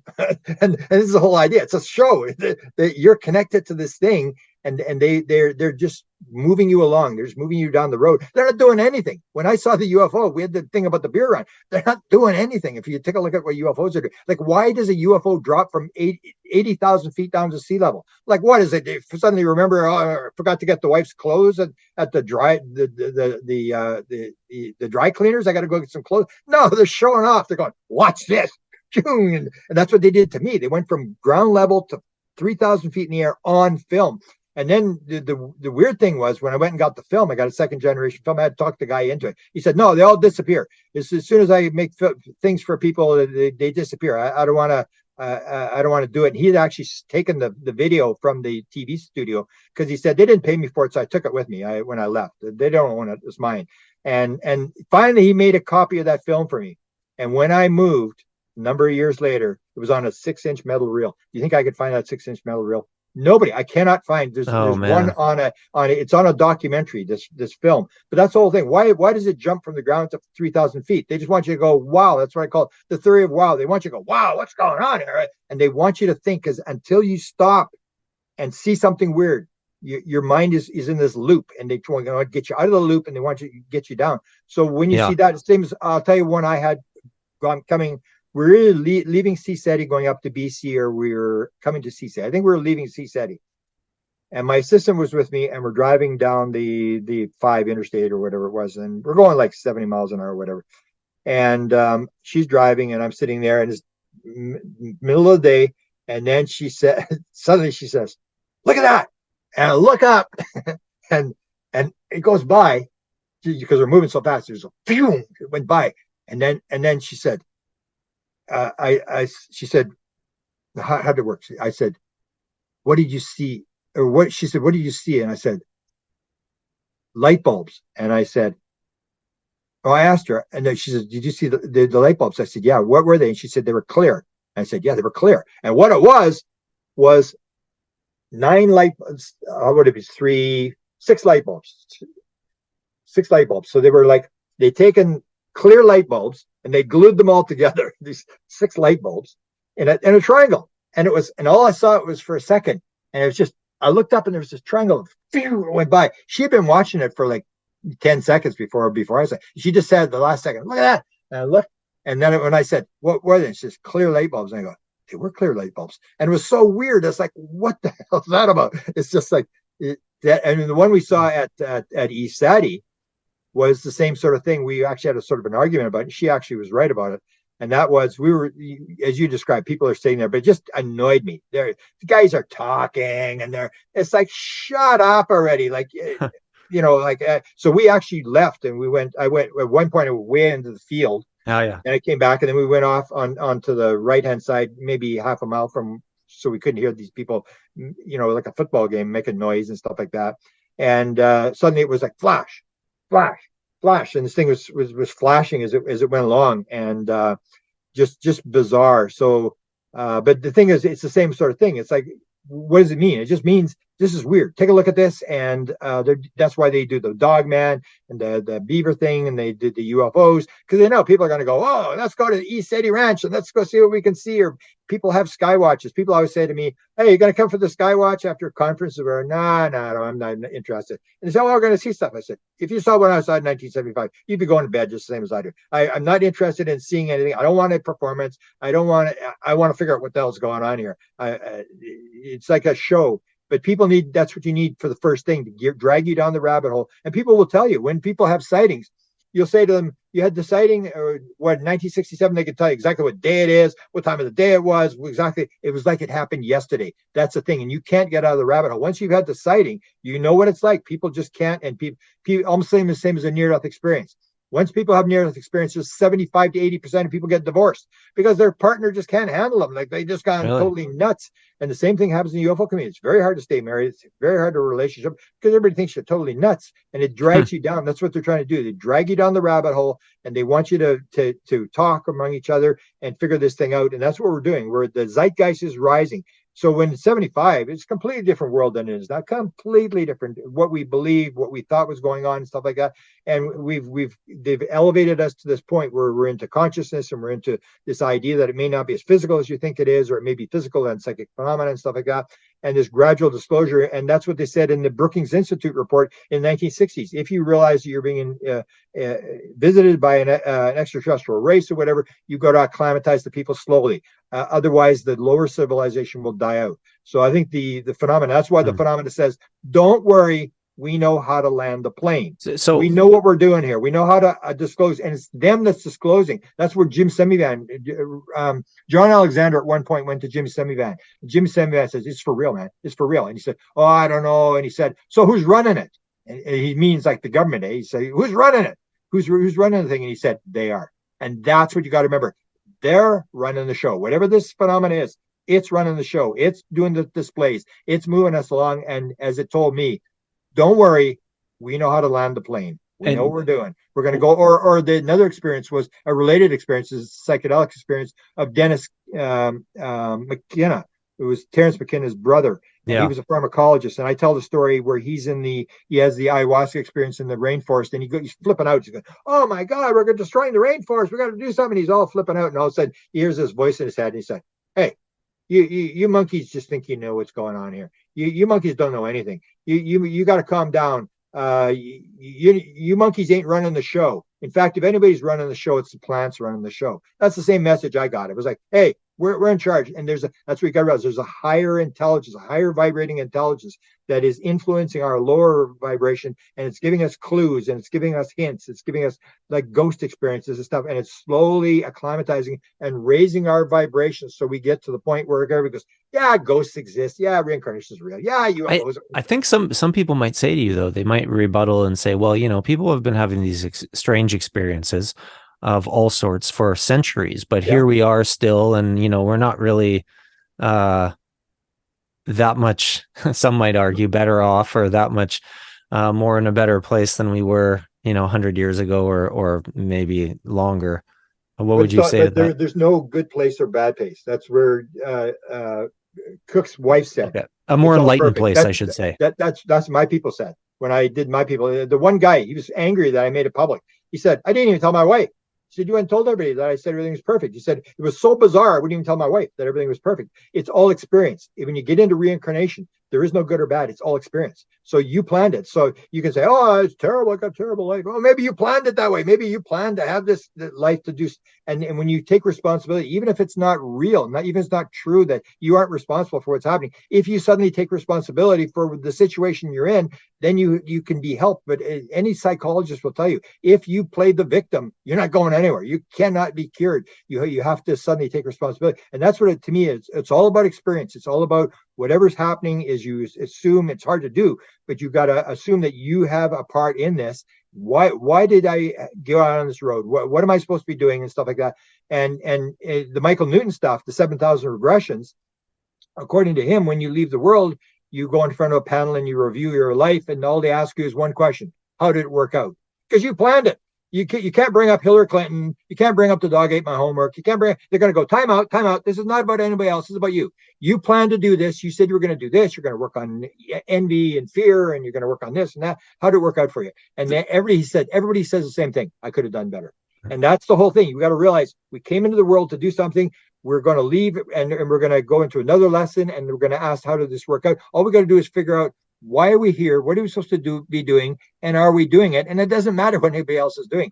Some people may ask you, though, Grant, they might say, well, why would anybody come into this world just to be a starving child in Africa or something like that? Because those people may learn more than the people who've got a silver spoon in their mouth and don't learn a damn thing, that they're just sitting there and doing nothing. There's a near-death experience story that if you ever want to interview an interesting one, who's still doing experiences. She was in Iraq. She was in a personnel carrier that hits a landmine on the road and hits on her side of the truck. And she describes this thing where she says, suddenly I got my hand on the console, and she says, boom, I'm out of my body, and I'm above the thing, and I can see the personnel carrier has been hit, and it's rolling or something like that. And she's with her spirit guide, and she's up there, and then they're looking down, and she says, they start to decide, okay, what kind of injuries should I have? And they're laughing. She says, the thing is the funniest thing in the world. I'll be blind in one eye, all this sort of stuff. And she's actually going through this whole thing of what should I do? And that's what we got to realize is experience. So So if we make the assumption that some kid in a poor country is miserable because he doesn't live in God's country, BC. He doesn't have the money. He doesn't have cars or whatever. And when you go to those people, they're happier than we are. It's all experience. They don't realize when you may be poor when you were a kid and you become rich or whatever, but when you're a kid, your experience is the same thing. It's experience. You're alive. A kid that's starving is still going to try to stay alive. He's still going to try to be better. It's whatever level you're at. The people want to play the victim. It's a big deal, and especially in the United States, to play the victim. Oh, I'm a victim and I need more and stuff like this. When in fact we are where we are, and we have to take responsibility for where we are, even as hard as it is. We just want more. That's where the UFO thing gets so frustrating, is people say, I want to know now. And it's like, well, what do you want to know for? I mean, it's not really going to help you. You're living your experience, but everything in America is I want it, and I want it yesterday, and just give me more. It's they're a capitalist nation, but it's very socialist in terms of I want the government to disclose. Well, I thought you didn't want the government to do anything. The government to stay out of your life. Well, no, I want them to disclose. I want them to tell me this. I want them, and it's like, what else do you want? I mean, it's like a spoiled child that just wants more and more and more, and you're never happy with what you get. I got to ask you, whether it's Sasquatch or UFOs, orbs, which seem to be tied into both. Why do you think in most cases that people have, they're experiencing these things kind of more so out in the wilderness or at nighttime, often with UFOs or extraterrestrials? Why do you think it doesn't happen more often, like in the middle of the city in a shopping mall or something? Why is that? Well, it may be the whole idea of the field, that when you quiet your mind, that's when you have the experience, that you can get into the field. If you're busy with your world, that's where experiencers, they asked Roger Lear, who did the implants he said, what's common between all implants? He said, they're all right brain creative people, all implants on the left side of the body. And all implants are left side of the body, which is run by the right brain, the female brain that's tapped in the universe, not your left brain that's rational, analytical, and doubts everything and stuff like that. And so the when you can shut down the left brain, then you have the experiences. So we even have modalities now that can actually get you into that field, whether it's psychedelics, whether it's hypnosis, whether it's stuff where they can magnetically stimulate the left side of the brain and shut it down, and you have these experiences where you can draw and you can do all these things that you couldn't do before. It's this idea that we have a brain that keeps us in this world, and when you're busy with your regular life, and that's the whole thing behind most of the people who are experiencers are right brain creative people. You don't get many experiencers who are engineers or mathematicians. People who are very left brain are going to be stuck in left brain. They're not going to have those right brain experiences. So you're going to see a lot of experiences are artistic. In fact, it's weird. I mean, I wrote a book called Tuned in: The Paranormal World of Music, where I look at how many musicians are experiencers, UFO experiencers, and how many musicians can't read or write music. Reading and writing music is left brain practice, memorization. Right brain, most major musicians, the most famous musicians, couldn't read and write music. They're just sitting there, they're waiting for something to happen. And it's the whole thing is, if you're a musician, what are you doing? You're sitting there waiting for something to pop in your head. You're trying to get into the field. And that's when the Beatles and people started getting into LSD and stuff like that. Then they had these creative things where they were in this other field and they could bring it back and they could do expressions. So it's the idea of what your environment is. So that's the Mission Rama people, where they're going to go into the field, and they've got the most dramatic sighting that I've ever seen in my life. So what they're doing is they're trying to raise their vibration. So they're not in the middle of a mall shopping or whatever. They go up 4,000 feet onto the sand flats of Mount Shasta, and they sit there, and it's freezing cold. And they sit there, and they're all meditating, and they're doing yoga, and it goes on for days. And it's like, you're just, oh man. I told the one guy, I said, man, if you had done this at night, I would have been gone. I would have left. But it was during the day they were doing this yoga thing, and I had to do this. And I was just, holy cow! And what they're trying to do is to raise the vibration. So you raise the vibration to a point where you can tap into the field, where you can actually interact with this intelligence, which is higher. And the one that they had that I missed, I did the one where they told me, I actually got a message from the being that he knew I was coming to the mountain. I had this event happen right over my head. I wrote 2 books on Mission Rama, but the one that happened after that was 2020. It was during COVID. And some of the people that are involved earlier, it's like this hitchhiker thing. The one guy had taken it home. He never had a UFO sighting. He was in the portal. The being was standing there, and he went, Grant, he said, you can't believe it. It was an extraterrestrial. I was standing there. He was right in front of me. He was just blown away. He was this military guy. He was just like blown away. And it follows him home. It follows him home, and then this being's in the birthday parties, and it's playing with his car, and the windshield wipers are going, the car's turned off, and these weird things. And then he gets called to 2020. This other being called Adama. It's said, if the 111 people show up, I will appear. And I'm going, oh, I'd love to go to that, but it's 111, COVID. Of course, yeah.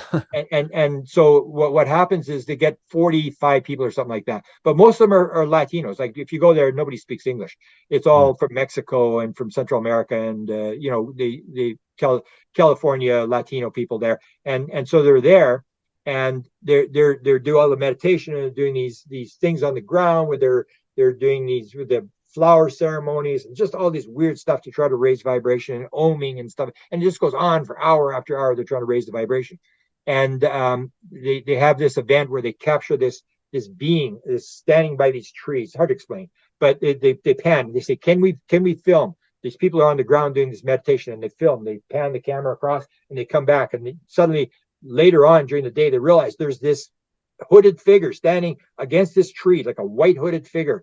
And it's by the one tree, and it looks like there's a portal by the tree. The tree is sort of like a portal thing in front of the tree. And then as they pan back, this thing it's moved to a different tree, and there's this shadow against the tree, as if the light is coming from down below, and you can see the shadow of this being against this tree, and you see the being.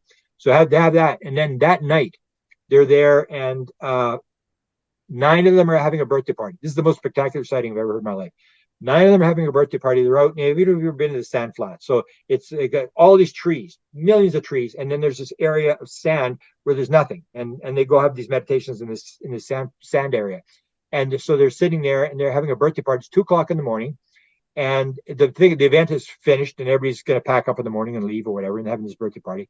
And all of a sudden, the one is an intuitive, so she's in the field. She's an intuitive. She's able to sort of get out of her head, and they're sitting there. She says, "They're here." And then the other one say, "How do you know they're here?" "I just know. I know they're here." And because you could feel the vibration. Once you've touched the craft, you can vibrate with the craft. And when the craft is in the area, you don't have to. Chris Bledsoe will tell you that. He knows when it's there because he's touched the craft. He can vibrate with the craft. He knows when the craft is there. And he said, "They're here. They're here." "How do you know?" And she says, Look, there's a light on the forest there." And they say, "Oh, it's probably just a camp light." Everybody has the same excuse. "Oh, it's just a camp light. Somebody's got light on in their camp." And she says, No, that's them. They want us to come over there. And then the other people say, "We can't go over there. It's like there's potholes. It's like you can't see your hand in front of your face. It's like totally dark. We're not going over there. Somebody's going to break their leg trying to go across the field." And then she says, "Oh, hang on. They said they'll come here." And then she says, they're sitting there. These 9 people are sitting there. And it said it sounded like a bunch of elephants coming across the field. Bah, bah, bah, bah, bah, bah, bah. These elephants are coming across, and they start panicking, and they all get scared, and they all grab hands, and they don't know what to do. So they grab hands and they start to om, and they're oming, and all of a sudden they said, next thing you know, they're levitated into the air. 9 people. And what? I got 3 people on camera that told this story. 3 of the 9, and I know who the other ones are. So they're levitated in the air, and they're oming. When in doubt, throw some ohms out there. And these beings come, and this Adama, of course, Adama's not gray. He's like beautiful, muscular, looks like he's out of a James Bond movie. He's got long hair, and Adama's there. And then they said, I started asking, they said, time and space. I said, how long did it last? The one guy from San Francisco said, I have no idea. Could have lasted forever. I have no idea. There was no time. And then they were there, and then the beings started to own. The beings are oming, and they were oming. And then they said the weird thing was, they said, "Hey, it sounded like we were underwater." And I said, "Oh, they're in a Zendra." They call them they call them Zendras. They're portals. And everybody that I've interviewed that's been in a portal will say the same thing. You're sort of your gravity doesn't work very properly, and you're sort of sideways in the thing. And when you talk, it sounds like you're underwater. So these people said it sounded like we're underwater. We're oming and we're underwater. And go, "Hey, you're in a Zendra. You're inside a portal." They created this portal. And these beings, and then the most spectacular part was, and it said Adama was there, and I'm talking, and I said to the guy, "Adama was there?" He said, "Yep." And he said, "You said there's other beings." what were they? And he said they were etheric beings. They were like energy type beings. I said, how many were there? And the guy said there were more beings. There was as many beings as there was trees in the forest. Oh, really? So 9 people levitated into the air, and hundreds of beings around them, and they're all oming. And then I said, how long did it last? They said, we don't know. And they said, next thing we knew, we were in the tent, and they're moving around. They're moving around. We can hear them moving around. We're still petrified. And one couple actually got up and packed the tent in the middle of the night and took off. They were so scared. And then in the morning, they went down. Like they told my friends who were staying at a cabin down at the bottom of the mountain. They came, and the being appeared in that cabin. And we got 3 of the 9 people. And then what happened was the CIA was very interested in this whole thing. Ron Pandolfi, CIA. They wanted to send someone to Mount Shasta because CIA heard about it. They knew about portals, and they wanted to send somebody with me. And so I phoned up the guy, and I said, his guy who helped him out, Kevin Albert. I said, Kevin, okay, I had this event, Mount Shasta, another one, where they opened the portal. Because they 1415, and I interviewed all the people in 1415 where they opened the portal. Then it's from 2020. So I said to Kevin, hey, Kevin, okay, now there's been another one. Don't you think it's about time you told me what the CIA knows about portals? He says, okay, I make a deal with you. You get these people. We're going to put them on a show. We're going to do a show in Hollywood. They're going to tell the story, and then I'll make an agreement. I'll tell you what the CIA knows about portals. And then I relayed this back to the girl who was doing the interpreting, but she knew the Pandolfi. She'd actually worked for them, and she went and told me, no, Grant's bringing the CIA in. Don't get involved. These people they never talk. But I've got on camera. I got an hour and a half of these people telling the story, and it was the same thing. It was like, oh, we don't want to be part of the story. We're just ordinary Latino. We're just gardeners, and we're just ordinary people. We don't want to be the center of the story, whatever. And by the end of the interview, they're all fighting to talk. It's like, holy cow! It's like trying to tell us the story, and you hear that from 3 of 9 people. And I heard about who the other people were and stuff like that.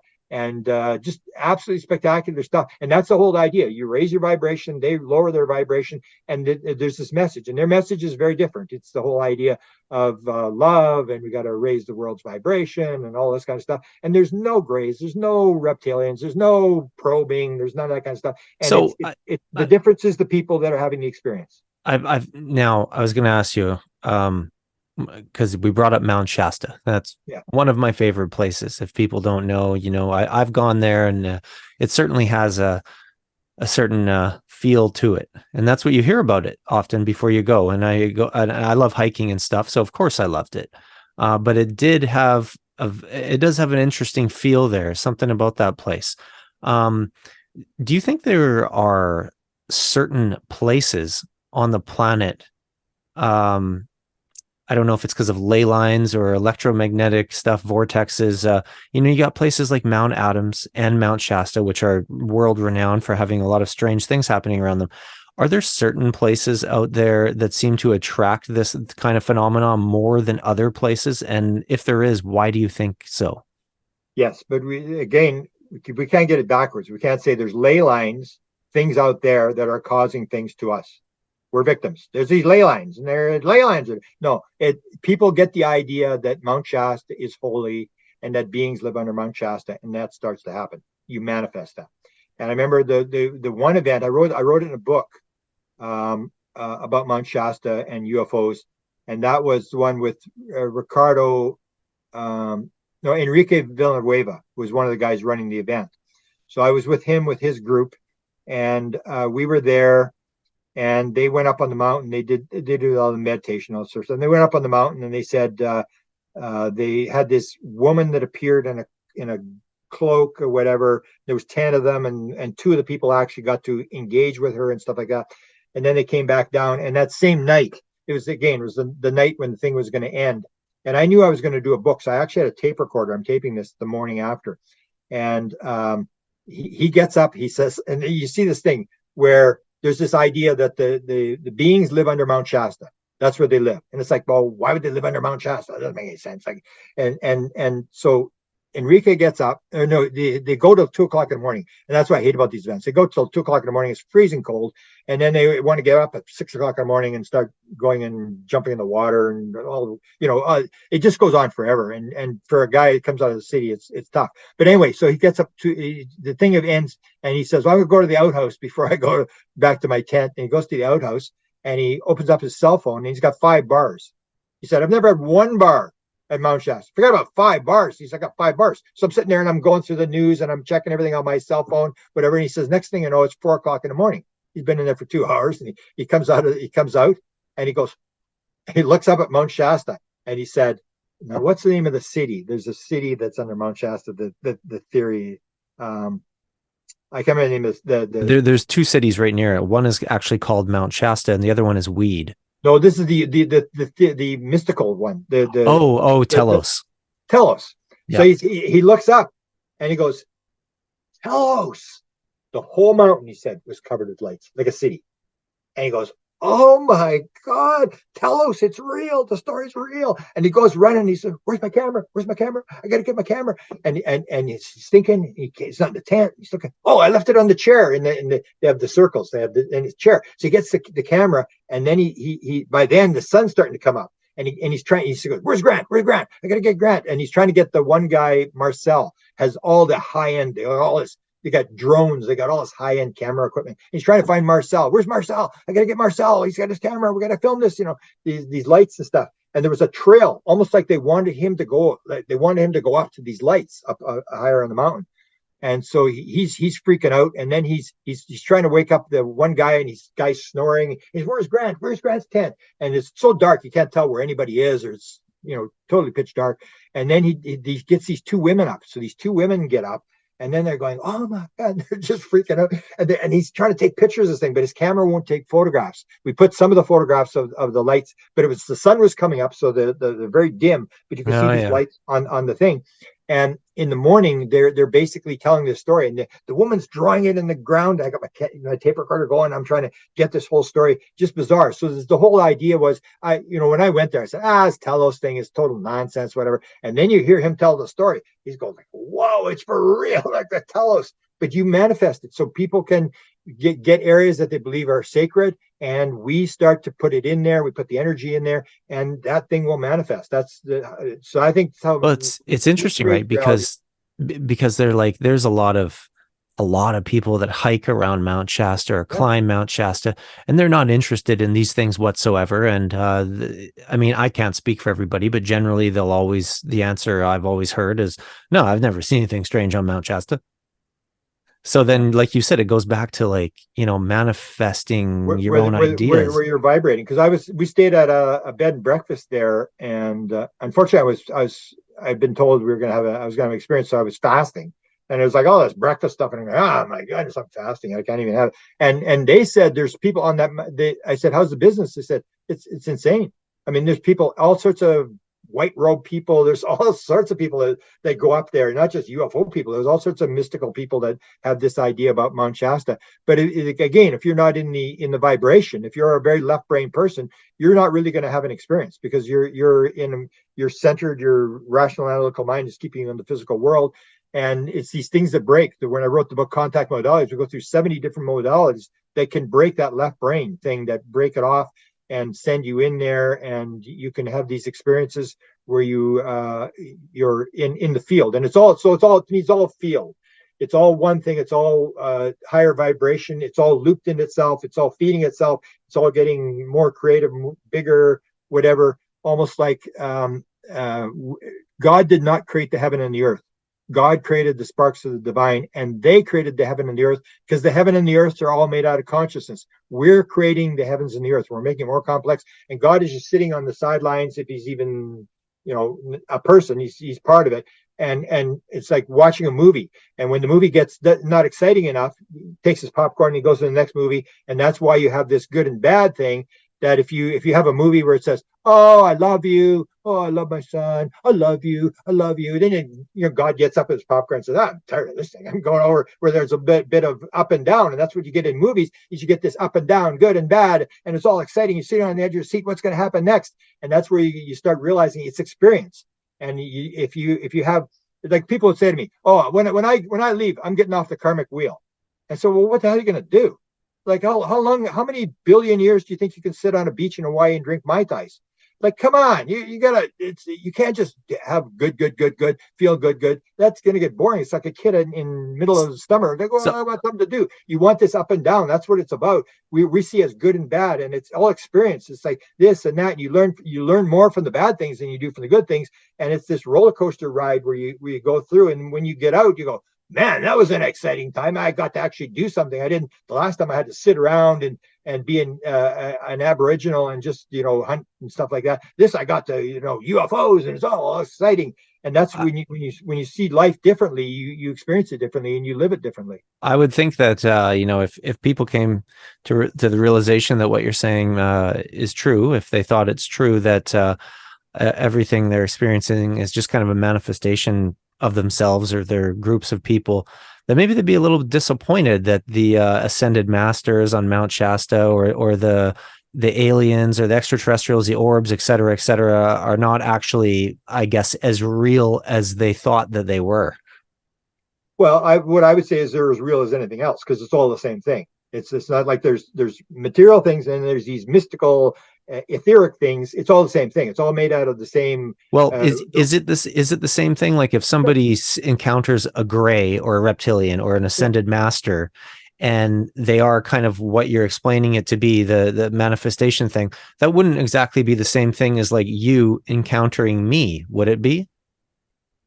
Well, I can give you two examples. I mean, you have the thing where in the world, like my father, just before my father died, his father came to see him. My grandfather died in 1956, so he came to see him. And the thing is, did he actually remanifest into physical and come into the bed in my father's hospital room? And why did he come as my father? If he lived 1,000 lifetimes, why didn't he come as somebody else? He came as my father, my grandfather, because my father wouldn't have known who anybody else was. He wouldn't have made any sense to him. And he came in there, so you can manifest like a ghost comes in and it appears to a person. Or if you get a lot of people, I'll ask people, for example, I'll say, did you ever ask? And I tell people, because experience, I say, ask him if he's an alien next time. I had the beings from Great Britain that wanted me to interview him. The first question I said, hey, are you an alien? Are you guys aliens? And they go, would you like us to be aliens? If you want us to be extraterrestrials, we could do that for you. We could even take you to our planet. But no, we're not extraterrestrials. We've always been here. You're the visitor. So I would ask all these people, I say, hey, Sherry Wild, you asked Doc. What did Doc say to you? You asked Doc. Because what happened was she wrote a book called The Forgotten Promise, which is the idea that I came into the world to do this. And Doc kept saying, why do you keep giving us a hard time, Sherry? Did you forget the promise you made? You made a promise to do this. You got to do this. You got to write the book. You got to do the movie. This is what you want you to do. And then she puts the book in. Her daughters try to get a court injunction to stop her from publishing the book because she's a real estate agent in a small town in Wisconsin. She's going to wipe out the whole business by going crazy on UFOs. And she gets the book to the publisher, and the publisher says, hey, Sherry, you said this guy's from Andromeda? And she said, yeah, that's what he said. He's from Andromeda. And then he said, well, he's a Zeta, right? Yeah, he's a Zeta. Well, he can't be from Andromeda. He's a Zeta. He's from Zeta Reticuli. He said, really? He said, yeah. Ask him next time you see him. Ask him what the hell's going on. So the Doc comes and she says to him, hey, so what's the deal? Are you actually an alien? And he said, no, that would not best describe who I actually am. I'm an etheric being on a mission through the cosmos for the creator. And she says, why do you come as this gray thing then? Well, he said it's very practical. It's easier to put on than a human body. Or my friend from Israel, an experiencer, he was told he had an experience in Los Angeles with green beings, looked like grays, but they were green, very thin, tall beings without a really big head. And they said, when we come into your world, we take on a body.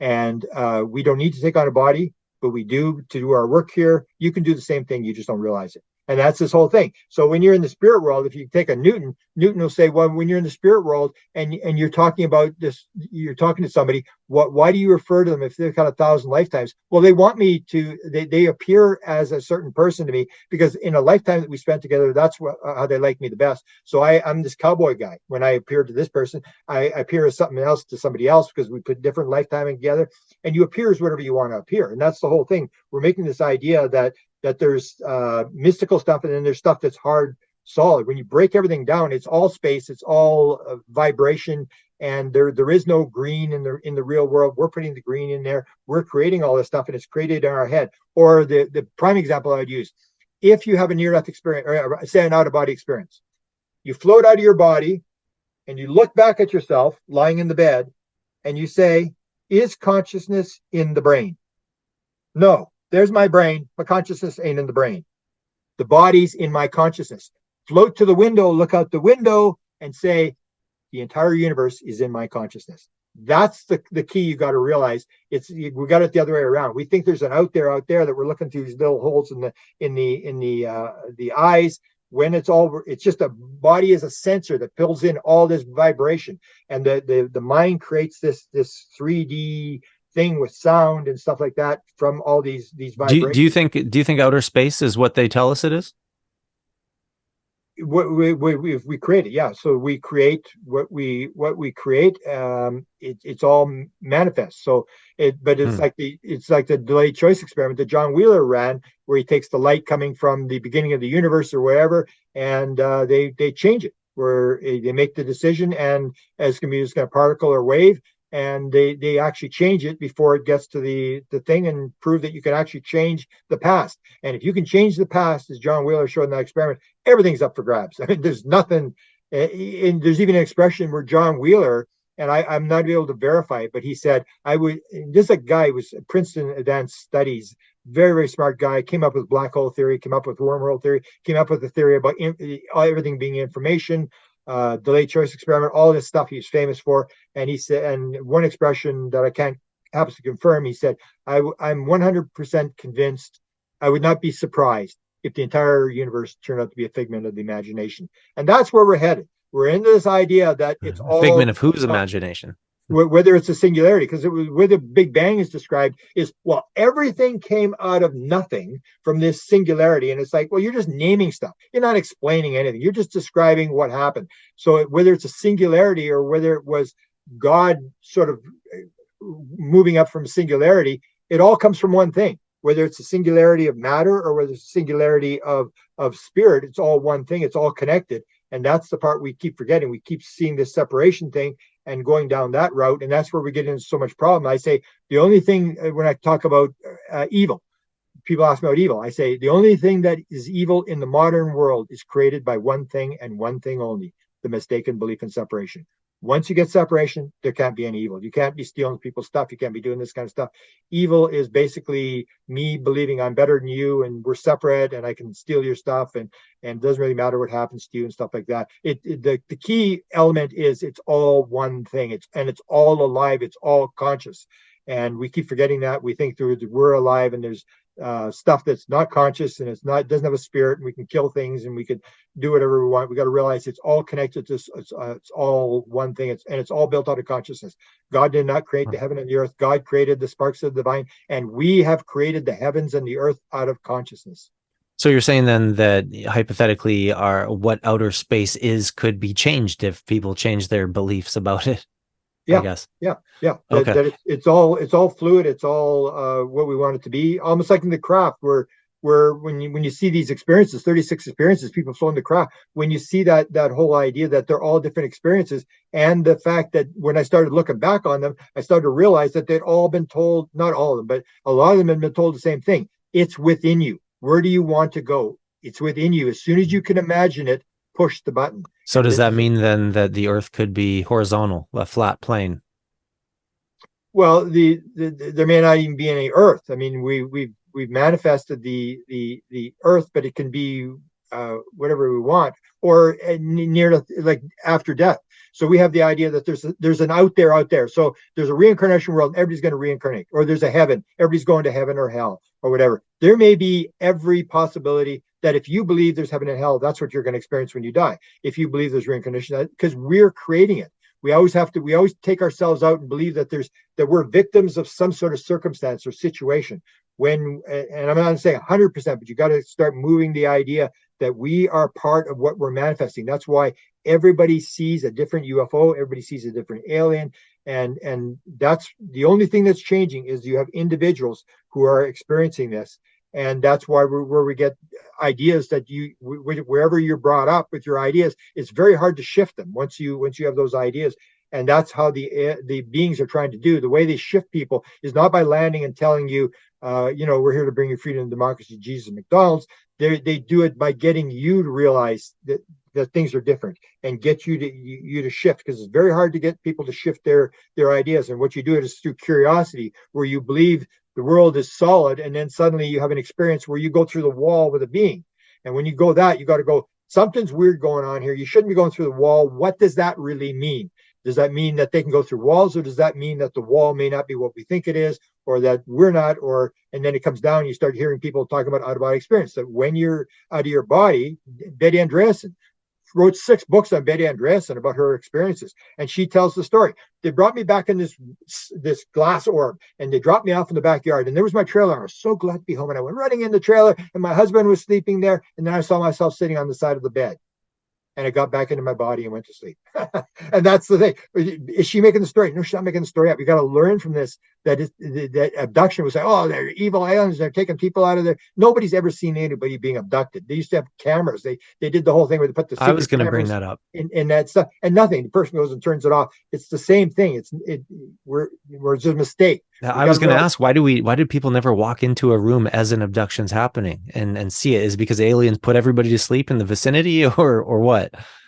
Well, because the abduction is not as physical as we think it is. It's the person having the experience, and people will describe the fact that everything is shut down except for them. Like the people will have the car thing, where the one famous one, I can't remember where it was, but on the LA freeway, where suddenly they were the only ones on the LA freeway. I had lots of people, they'd say, they'd have the experience where the UFOs chasing them down the road. That's a big one. They're going 100 miles an hour, and the UFOs chasing them. They're all panicking, and it's going through the bushes and stuff like that. And I go, hang on, let me ask you a question. Is this a busy road? I go, yeah, it's a busy road. Hey, let me ask you, was there any other cars on the road that night? That's the weird thing. There was no other cars. It was just me. And then you got to wonder, like, is it really what's happening? Is what they're trying to do is through these weird things, they're trying to get you. Maybe it's not what you think it is. Maybe it's a little more complex than what you think it is. And people think it's orbs or whatever, and they don't realize the orbs only been around for a while. Crop circles only been around for a while. Cattle mutilations, it's just they go through these scenarios where it's this and it's that, and it's changing. And I've been in it long enough to know that there is not one pattern. It just gets really complex, and that's where I came up with the theory. Wow, is they just doing all this weird crap based upon what you believe in, and moving people a little bit higher, raising the vibration, and that 4 or 5 generations from now, everybody's going to understand what's going on, and they're going to gradually take us. That's what they say to me. We know how to land the plane. They're ones that run in the show. They know what they're doing. They've done it on 1,000 planets before. They know exactly how to raise the consciousness and get us to understand what's going on. But you got to do it slowly, and they do it through people understanding it themselves, rather than them coming down like preachers and telling us what to do. But when you say they, again, what are you referring to? Our own manifestations, our own consciousness? Whatever it is, I call it the intelligence. That's as far as I can go with it. Because once you break it off and identify an individual, I think that's where it's wrong. That's the whole idea. The Tao that can be named is not the Tao. It's all one thing. It's all alive. It's all they're part of the mission, and we're all part of the same intelligence, and they're doing their thing and I'm doing my thing. And that when I die, I may realize, oh yeah, we had this, and that this person was related to me, and we had this agreement, and we were going to do this kind of stuff. Right now we don't. Or Whitley Strieber tells the story where his wife dies, and they write a book together, and she comes back to him and she says, Whitley, I'm no longer Anne, but I'll always be Anne to you. And that means she's gone on to a different stage to play a different role, but I'll always be Anne to you because we played the role in this lifetime. And that's what we got to remember, is we're going in and out of lifetimes, and we're playing these different roles, and that we're all the connection. If we believe we're separation, that's where all the stuff is happening. You get more and more separation, which is the fear of today. The message that's sort of being given to us is you keep breaking it down. It used to be the United States of America. It's not the United States of America. Now it's blue states and blue states and red states. And the more you divide, the more you fight with each other, and the more you divide things up, the more problems you have. If you suddenly realize everything is one thing, or as Ronald Reagan says, how the world would unite if we were faced with a threat from an alien race, we'd all realize we're all just God's children. We're one thing, and we would unite. That's the whole idea, that when you unite, you all work together. When you separate, when you believe in separation, there's this, there's that. I'm separate from this, I'm separate from that.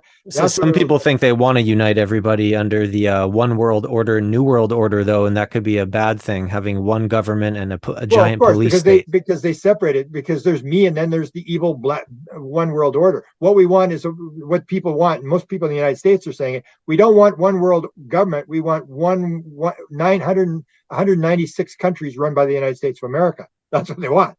It's like, we're the United States of America. We're not going to take orders from anybody else. We're running the show here, and we're not giving up the power. That's the fear of the one world government. If you have one world government, it's all one thing, and nobody has authority. What we have is a separation idea where we're in charge. We're the good guys. You're the bad guys, and we aren't going to take any instructions from anybody else. The same as in the United States. Nobody's going to take any instructions from the other party. Do you think there's any reason to be concerned about the idea that, I don't know if it would necessarily be something like Project Bluebeam, but of a supposed like fake alien invasion that would be used to usher in a one world government? Well, no, again, that's a separation thing. That's believing that there's these evil guys out there who are going to, you may have claims that now, that's what they're preaching now at Congress, is this is a threat to national security. Because that sells. If you don't have fear, if you can't get people scared to death, you ain't getting any money. If you can make these guys think that there's going to be a blue beam and somebody's going to take over, the aliens coming into it, they say, how much money do you want? And you want it in tens and 20s, you're billions of dollars. And everybody walks out with a suitcase full of money. That's how it works. You sell it through fear. And if there's no fear, nobody cares. Nobody in Congress cares about UFOs. It's curious. We've got other things to do. We got to feed poor people. We got to, make money, or whatever your intention is. We're using this fear thing to sell stuff, to get money, to get power. That you need us. You need the United States of America to protect you, and we're the ones that everybody should be listening to. The one world government is the idea that there's some evil thing, or the evil aliens, and the evil alien thing is even Lukatsky says. And Lukatsky ran the OSAP program and 200,000 sightings, and he ran this thing, and he said there's nothing to fear. And Jim Semivan, who got the UFO briefing, said, I don't think there's anything to fear. This thing's not a threat. And we've gone for 80 years, and they haven't eaten anybody yet. They haven't killed anybody yet. No matter, we can go to the Colaris. I'm writing a book on Colaris and evil aliens, but you can go to that thing. That's all been distorted or whatever. But that's the way we play it. Is we play one thing off against another to get fear, to control people. And in the end, they haven't done anything. They shut down the nuclear missiles, and I say, thank God they did that. That's the one world government. They just basically say, you're not going to use these nuclear missiles. And they say, you can't. This is our national security. We have the right to kill millions of people with nuclear weapons. You can't stop us. And it's like, yeah, we can stop you. And that's the only thing that they're going to do to stop people. The Canadian government was even told that when we come, the only thing that the Canadian government was told by AFA, the being that they were dealing with, was the only time we'll ever step in and interfere with the world is with nuclear weapons. And we can actually stop a nuclear exchange, and we could actually prove to the world that we could do it. We could take the moon in front of the entire world, split the moon in half, put it back together again to prove that we could do it. But other than stopping a nuclear exchange, that means we will allow the human race to stew in its own juices. They don't care. It's all experience. So if your experience is, if you don't brush your teeth for 20 years, you're going to have some problems with your teeth, and it's like, live with it. And that's the thing. You have to allow people to have their experiences, because that's how they learn. You can't come in and do your kids' homework for you. And so the beings will not step in. They're giving us gentle hints, directions, people who have agreed to come in here and get into the field. And so I think that I probably agreed to come in and do something. You've agreed. Or if you look at Dolores Cannon, wrote all the books on the three waves. The world is in this very bad situation where it's got nuclear weapons and stuff. And the three waves of volunteers, a volunteer to go in and to shift the consciousness of the world. That's the same idea. It's this idea that we're here and we're all doing this sort of stuff. And people are doing their role and living their thing. They're living at a different world. I can't I can't tell other people how to live their life, but I can determine, am I in here to do something? And if it is, then am I doing what I'm supposed to be doing? And I firmly believe that I'm part of some sort of role of people who have agreed to come in here. And as Sherry Wild says, the forgotten promise, we've made a promise to do things. Or even the owl guy, Mike Clellan, is taken on board the ship, and he's with the beings. And the beings are saying, so what am I doing here? What's this? What? And he gets all upset. I volunteered. And you never told me to be this hard. And he's swearing at these beings or whatever. And they said, it's time for you to begin. It's time for you to begin. That's when he starts writing the books about the owls. Everybody's got this thing, we've agreed, and we may say, I didn't agree to this, I'm going to break the contract or whatever. I think we all make agreements. We don't come in on a random thing. We'll just go into the world and live another life and just see what happens. People believe in randomness. It's total nonsense. It's like the example of a single cell amoeba. People have this idea of random. Oh, it's all just happening randomly. And I said, give your head a shake. A single cell amoeba, one of the simplest forms of life there is. If you take a look, there are 12 quadrillion atoms that make up that. They come in from nowhere. They just sort of ascend, and they all sort of know which three-dimensional spot to go in at what time and what place. So when you say there's no randomness, are you also saying that every single thing and act that happens in our lives is pre-planned, or everything is conscious? Everything is doing the idea that 12 quadrillion atoms all will in a couple of hours go into the right three-dimensional spot and will create between 200 and 670 billion base pairs. The human body only has 3 billion base pairs. Amoeba has up to 670 billion base pairs. And anybody that's going to tell me that 12 quadrillion atoms in a couple of hours randomly just go into the three-dimensional spot in the right place at the right time to create 670 billion base pairs, all in the right order, you need your head. I know. I'm in terms of creation and stuff. Yeah, it seems like there's definitely intelligence behind things. I more so meant like the events that unfold in life. Do you think those are pre-planned? We plan what we're going to do. Yeah, we have free will. We have free will, but we're planning that we're going to do. And that's why people say when they ask them, when they ask you how did it work out, what do people say? And everybody says, I could have done better. I forgot to do this. I was going to meet that guy. I was going to do this. I promised to do this. And you make these agreements. So you have free will when you come in here, but when you're in the field, you actually create what you're going to do, who you're going to meet with. You make little plays, and we're going to do this. What do you want to do? And that's the idea, that people are coming in at this time in this place to move this consciousness thing ahead and do the whole UFO thing. The UFO thing, people can say whatever they want. There was no UFOs before Roosevelt. I did the president thing. It suddenly appeared. And the idea, we always think that everything's happened all through history. It used to be fairies, and then it became these ship guys in 1896, and then it became the Foo Fighters, and it just changes, and the beings change, and then the reptilians come, and the reptilians, there's no reptilians before 1980. There are no grays before 1961. We got to realize this thing is all manifesting itself. It's all unraveling. And some people might point to like petroglyphs and stuff, or old Mayan sculptures and whatnot in terms of reptilian type stuff, or grays. Yeah, well, they may have seen a lizard, so they draw a lizard. I mean, this thing, they'll find one example that say, oh, this is all. No, now we have them in scores that in the literature, you don't have this kind of stuff. The abduction thing it's almost like we're going to do the abduction thing now. And before that, we're doing the contactee thing. I used to say, and in the 50s, it was all contactees. It was all people channeling aliens and having meetings with aliens and going for rides on flying saucers. It all stopped in 1959. And suddenly you had the grays appear. And there's the things. Nobody goes for rides on flying saucers. There's no meetings anymore, stuff like that. You see these patterns and you realize that things are changing, that it's a thing that the only thing that's there is us. So we've got to be the ones changing it. We've got these agreements, and it's unraveling. It's getting more complex. We're understanding more and more all the time. Nobody before, even 10 years ago, when I had the consciousness experience in 2012, when I said consciousness was primary to this whole thing, people ridiculed me. There's one major researcher or interviewer who said to me, Grant is good friends with him.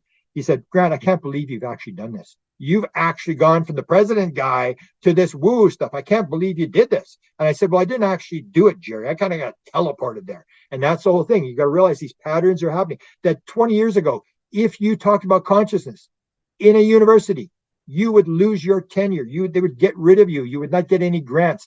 These things are evolving. The idea of consciousness, the idea of oneness, all these ideas were not around in the 1970s. And the Greys were not around before 1961. These things are things that happen and they go away. Even the idea of UFOs with windows in them, it doesn't happen anymore. It hasn't happened for 40 years. So why did the windows go away? Why did the angel hair? They used to drop the angel hair all the time. Why have they not dropped angel hair for 30 years? Because they're doing something else now. They're doing these weird things that evolve as we go along. And gradually we're learning how it works. We definitely know now way more than we knew in 1975 when I started. They have this idea that, that we've got crafts, and even the crafts, when they say, well, where'd the crafts come from? And you say, well, it was random. The thing just came across the galaxy, and then it suddenly pieces started falling off and it crashed. Like, baloney. They didn't crash. The head guy from NASA said they're gifting. Bob Bigelow said they're seeding them. They're doing this on purpose. They're dropping metal. No two pieces of metal. Take a look at all the metal. And it's always the size of your thumb. So it comes across, and then these little pieces the size of your thumb fall off of these pieces of metal that fall to the ground or whatever. They're all different. No two pieces of metal are the same. And you start seeing these patterns and you go, hey, what's really going on here? We make these stories about, evil aliens, and they need some money to buy some guns, and we're going to shoot them or whatever, that game. But when you look at it, the way I look at it, is you see all these weird things and you start going, why is this weird thing happening? Why? And you start realizing something else is going on. They're giving you these clues. No, it's not the way you think it is. Think about it. And the more you think about it, we get this consciousness thing. And now everybody's into consciousness. Even the people who don't even understand consciousness, they're all, because it's a big buzzword now. You got to use the buzzword that you fly the craft with your mind, and that the telepathy is part of it, and people are remote viewing, all that kind of stuff. That did not, absolutely, nobody was talking about that in the 1970s. It was not even a subject that anybody would even go close to. If somebody wanted to, be at a place like Mount Shasta or anywhere really, and wanted to have an experience like this, whether that's seeing a supposed alien or a UFO or an orb or a Sasquatch or an ascended master, on and on, what could they do to increase the chances of that happening? Well, you learn from the people, you learn from the experiences. You have to engage with the people who are engaging with the phenomena. Doesn't help to watch lights in the sky. You can count all the red ones and green ones and fast ones and slow ones. You got to deal with the people who are dealing with this intelligence, because they are being told things. And that's where, if you go to Mission Rama, every August, Mission Rama has at least one event there. So you can go to Mission Rama and you can freeze to death up there in the middle of the night. And it's 80 during the day, and at night it's like below freezing. And you below can go freezing there. In August? Oh yeah, at night. In Yeah, Shasta? Yeah. Oh, how high up the mountain? 4,500 feet. Because I know you can drive up to about 6 or 6.5. Yeah, it's called the Sand Flat. So they have these events. Mission Rama is Enrique Villanueva and Ricardo Gonzalez have events. And the odd time, Sixto Paz, who started the whole thing, will be up there. He's opened to Zendra there. But you get these guys have the thing. So what you do is you learn from them. So that's what I do with experiencers, is that I got the thing to go to Mount Shasta. So my friend who's helping me edit books, she's a Latino girl out of LA or out of San Francisco. So she says, oh, come to the mountain. We're going to meditate for world peace. And I'm going, I don't think so. I got nothing against world peace. I got nothing against meditation. I don't think I want to go 3-day trip to California to go sit on a mountain and meditate for world peace. And then she'd help me with the books. I said, okay, Katerina, I'll come to the mountain. I'll come meditate for world peace. That's when we went there. And that's when we got the phone call. My assistant, we were driving across the Nevada desert and got a phone call. Aunt Terrell's got a message for you. I go, Aunt Terrell's got a message for me? The being? Hey, what's the message? Because Chris Bledsoe had a message for me, the big experiencer about music. And so I said, get the message. What's the message? Because I realized this is the real deal. And then when we got there, I had the experience.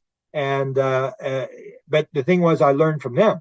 I learned their idea of raising your vibration, doing the oming. Even though I went through all this painful stuff, it really wasn't me, meditation and oming and doing yoga and all this garbage they do all the time. And you got to go through it, but you learn from the experiencers as to how it works. Or if you're around Chris Bledsoe, he has sightings every single night. I had the experience with him with the dog, where I had heard he had a bizarre experience, and I was going right past his place, heading for Florida, and I said, hey, Chris, can I stop and see you? And then he said, yeah, you can stop and see me. And then I went there and we had this experience. I don't know if you've heard about it with the dog. It's going to be during a movie. And I said, who's playing me in the movie, Chris? Because there's this story with the dog where the dog is bleeding and it's shooting blood all over me and this bizarre thing. And again, it was the showing off thing. Like Chris said, oh, I think it was the shadow people that did it. I said, shadow people? Why would the shadow people cut your dog? And he said, no, yeah, they're evil. And I said, well, how do you know they're evil? And he said, oh, because they're dark. I said, oh, because they're dark doesn't mean they're evil. I said, you know what I think they did? Why they cut the dog? He said, why? I said, they want it in the movie. They want it weird. They want really weird stuff. They want everybody to go, wow. And he said, no, I don't think so. And I said, yeah, because what had happened was when I went down there, we were sitting in his living room. I was just ready to go to Florida and I was going to stop coming back. I was going to Florida. I said, I'm going to head off right away. I'm going to drive to I got to get to Florida. And suddenly he said, hey, what are you guys doing in the room? And he's got 3 dogs. He's got a big dog. Nellie is the black lab, medium-sized dog, and then this little chihuahua. And the dogs are sitting there looking at us. And he said, how do you get back in the house? And so he goes, the front door is wide open. He puts the dogs out. I leave. I go to Florida. And then I get to Florida. And he sends me an email. He says, hey, you know what? It happened twice more after you left. I was back in the house, and suddenly the dogs are back in the house, and the front door is wide open. And then I put them back outside again, closed the door, and I went into the bathroom. I came out, and the dogs are back in the house again. And I go, yeah, you just forgot to close the door. It didn't mean anything to me. And so what happened was when I went back, this event with the dog was the intelligence or whatever said, you weren't impressed with the dogs being let out? Watch this. And so the blood was on me. It was all over my pants, up and down my pants. That's crazy. Wow. It happened on my side. And the thing was that they did, and I had the camera, so I'm photographing all this as this is happening. And and then Chris said, he said, no, I don't think it's the movie thing. And then a couple of weeks later, he emails me, says, you still got those photographs from what happened with Nellie? I said, yeah. He said, could Warner Brothers see them? I said, I told you. And that's going to be in the movie. And that's so this dog just started bleeding out of nowhere? Yeah. He was shitting. He was lying behind, chewing on this gourd. And then Chris said, okay, let's go in the house. We were on the back concrete patio. And then, you know how a dog wants to go in the house before you. So the dog goes running by. And so Chris is here. I'm here. And then the dog comes on my left side. And then I just hear Chris going, Nellie, what happened to you? And I look, and it's like the blood is shooting out the dog's neck all over the walls and the floor and stuff. And then I go, wow. And when the dogs were being let out, I didn't think it was weird. And I go, this is weird. And the camera, is this random? I actually had the camera on the front seat of the car for whatever reason. The camera's on the front seat. I grab it. I start filming this. He puts the rag on the dog's neck. It's all full of blood. He's holding it down there. He pulls it up. The dog jumps up. The dog goes running around the front. I go with the camera. I'm chasing the dog. Dog barks at the front door one time and then just goes racing like it's chasing something through the next yard. And they looked for the cut that night. They could not find a cut in the dog's neck. And the girlfriend was cleaning up the blood. And then we could see where the blood was coming from because the son came out with his gun. He's going to shoot whatever. And I said, nothing happened. The dog was right behind me. It wasn't a raccoon. It wasn't a dog. It was right behind. The dog was right behind me. And then I looked at my pants and the blood all up and down my pants. And so we had that event, and then to me that was almost like the beginning of the theory. Wow! So when Chris phoned me up and said, "I've got a message from the Guardians for you," I said, "Really? You got a message for me from them?" And because I know he's the real deal. And then I said, "Hey, so what's the message?" He said, "They want you to know the message is in the music." I said, "Oh, well, Chris, you may be talking to the wrong guy here, Chris. I don't listen to music. I have no interest in music. My mother's a church organist and stuff, but I have no interest in music. I'm a radio talk guy." And he said, "Oh, you should listen to Kashmir by Led Zeppelin." I go, "Whatever." And they said, "The other one you should listen to," and here's how they drag you down the rabbit hole. He said, "The other one you should listen to is After the Gold Rush by Neil Young." I said, "Really? Neil Young's involved in this thing?" He said, "Yeah." I said, "I live in Winnipeg, Manitoba, Canada. It's a place in Canada where not even Canadians want to visit." Neil Young grew up here. He was born in Toronto. He grew up in Winnipeg, and then he moved to California. I said, "Neil Young is involved with this thing?" He said, "Yeah." So I'm going to check this out. So I went and I looked at After the Gold Rush, and it talks about how the silver seeds come and rescue the chosen ones from the planet, that they're in a bombed out basement and they get moved to a different star system. And I'm going, oh, really? Yeah. And then I started realizing all these other experiencers who had sang the same song that were experiencers. Patti Smith, who was a full-blown experiencer. She sings the song, and all these people are singing this song. They don't know why they're singing it, and they're singing this song.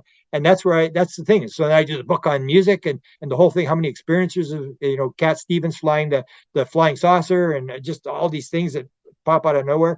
And I started realizing this isn't random, man. I'm getting these hints. So whenever I get a message from a being, where someone says, I got a message from being, I say, hey, tell me what it is. Because it's all my books start with synchronicities. There's a bizarre synchronicity that happens where I go, this is a sign. I got to do this book. And that's how I just follow the clues as we go along. And it's all sort of been given to me. I haven't really figured out very much of anything. Then the last one they gave me was this thing where we know how to land the plane, and which gives me the indication that whatever this phenomena is, it knows what it's doing. And the disclosure is it showing, and we're just sitting on the sidelines watching, and it is going to land the plane. It is going to disclose to the world, but it's not going to land on the White House lawn. It's going to do it through these weird sort of things where it's doing this, it's doing that, and we're going to put it together. A very slow process. Yeah, but if there's no time and space, we've got unlimited times and space. If we go back to this American idea, we want everything yesterday. You don't need it. You got a billion years, you got billions and billions of years. You don't have to figure it out today. It's all about the experience. It's not about getting something new. Because the way we've got it is, I've got my big house, I got 2 cars, my kids have been through university. Now I need some spirituals. Yeah, I need something else. Let's go out sky watching. We need something to do. We need some entertainment. And it's just something else. That's why I'm so much against the sort of the sky watch thing, is a lot of the people are there. It's just for entertainment. 150 years ago, what we used to do instead of sky watching for UFOs, we'd go and have seances, and people talk to dead people. That's what the rich people did. They went, no, let's talk to dead people. We want some entertainment. We've got everything else. We want something new. So let's go talk to some dead people. Now everybody goes and looks for UFOs. Let's get some entertainment. Let's go to the pyramids and look at that. And it's just, for a lot of people, it's entertainment. They really don't care. They just want to see a sighting. And when it comes down to what's actually going on, they could care less. They just want entertainment. And that's why I want to speak to something. I want to have a conversation. Well, yeah, there are ways to do it. I mean, even the psychedelic stuff, or people say they don't believe this stuff's going on. I say, you do high dose psilocybin. I wrote a book. I did 20, I've done 27 sessions now, high dose, which is pretty touchy because it's very high emotional and you got to record stuff when you first come back. But I say, you do that and you come back and tell me the world is nuts and bolts. There's no way, man. There's no way. I mean, it's not maybe the experience you want, but it will absolutely shatter your world as to what you think is going on. And that's what happens, is the near-death experiences and stuff like that. And another thing about the random thing. So you have near-death experiences and you have UFO abductees. Do you know that UFO abductees, the experiencers, the free survey that was done showed that 37% of all people who had near-death abduction experiences, encounters with beings, had also had a near-death experience, and most of them have had 2. I didn't know that. So the thing is that random? Is that random that you chose that you happen to be an experiencer or a near-death experiencer or an experiencer, or is that planned? Did you plan to come in to have an abduction experience, to learn something, to bring something to the world, and then have a near-death experience to learn something there? Are these experiences good or bad, or are they experiences that you either learn from or you don't learn from? Yeah, that's interesting.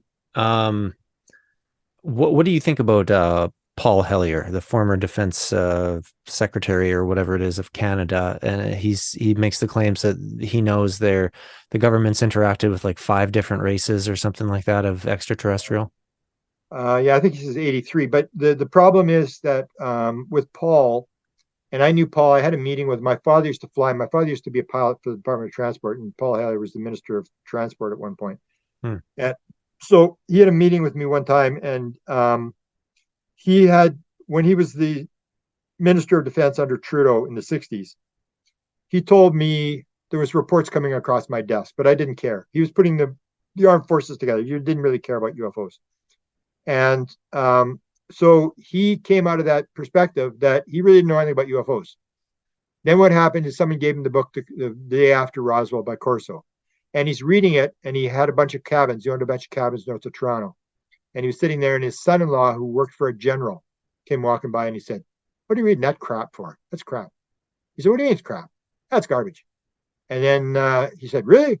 And so a couple of days later, his son-in-law comes to me and says, "I just talked to the general. He wants to talk to you." So Paul phones up the general, and Paul says, "Well, what about all this stuff? Is it real?" He said, and the general, the 2-star general says to him, it's real and more. Paul went off the deep end. So Paul knew nothing. And suddenly a general's telling them, this is real. It's a real deal. And so everything that everybody said, because Paul had no background, he believed everything.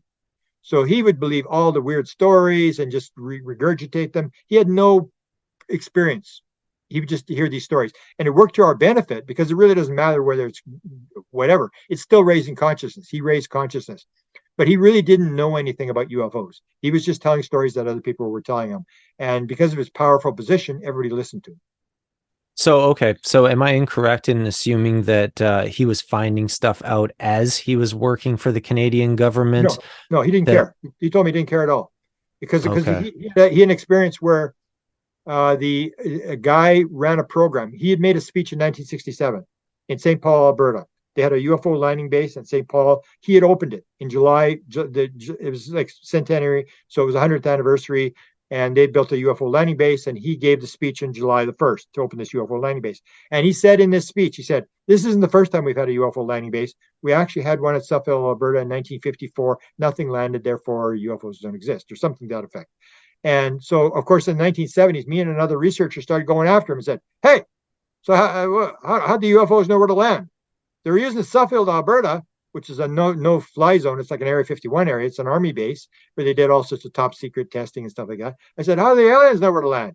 And then we're saying, like, who told you this? And he said, well, there's a guy, he was the Royal Canadian Mounted Police. There was a committee in the 1950s, and this guy was on the committee, and he became the expert inside the Department of Defense, and he was telling us, that's where I got it. And he said, I didn't write the speech. I don't even remember giving the speech in St. Paul, Alberta, because I said, he put out that he didn't know who the guy was. And I put on my website, I said, oh, come on. And this guy's the UFO expert, and he doesn't remember the guy's name. Like, how believable is that? And that's when he had a meeting with me. He said, Mr. Cameron, I may mean many things, but one of them is I'm not a liar. I go, I knew exactly what he was talking about. I had put on this thing like, he's lying. He doesn't remember this guy's name. He said, I had no interest. And he had all these documents he under his arm. I said, well, this is all National Research Council stuff. We've seen all this stuff. There's nothing classified. I mean, it's classified, maybe secret or whatever. There's nothing in there. And so I had this discussion. And that's when he said, I knew nothing. I had no interest in this stuff at all. But when his son, this general tells him, then suddenly he goes down the rabbit hole. And he starts everything that everybody says, he starts repeating. But he didn't really analyze any of that stuff. He didn't know any of that stuff from his own experience. He was just repeating what other people were saying. I see. Okay. Well, another thing I was going to ask you about, I think I heard you briefly touch on it in another podcast or something, was the rainbow body. What do you know about that? What do you believe about that? I don't know very much. I was interviewing somebody about the rainbow body, and it's all Okay. sort of escaped me now. But again, it's that's where you learn from these people. Where I do a lot of stuff like with the rainbow body or the consciousness stuff, is not just UFOs. You got to start interviewing people who are doing near-death experience work, consciousness work, stuff like that, and you see these parallels. For example, the parallels when I did the alien sky pilot thing, I started realizing people say, I could see in 360 degrees. I go, hey, that's familiar. I've heard that before. And that's out-of-body experience. Anybody who's had an out-of-body experience will tell you can see in the 360 degrees. And if you're going to make up a story about being on a flying saucer, you're not going to see I could see in 360 degrees. That doesn't make any sense at all. That's nonsensical. And that's where you get these stories where people say the craft was bigger on the inside and it was outside. And even Hal Puthoff talks about this. And that's the thing. When people start saying this bizarre thing, the craft was bigger on the inside than outside, you go, hey, they must be telling the truth. What does that really mean? And so you start seeing these patterns. And so when you talk to consciousness people, that's when you start realizing that a lot of stuff they're talking about is the same thing we're talking about. This idea that everything is one thing. It's all conscious, and it's all sort of a manifestation. Seth, you manifest everything around you. There is no other rule. John Wheeler's, it's a participatory universe. There's no out there. All these kind of things that cross over.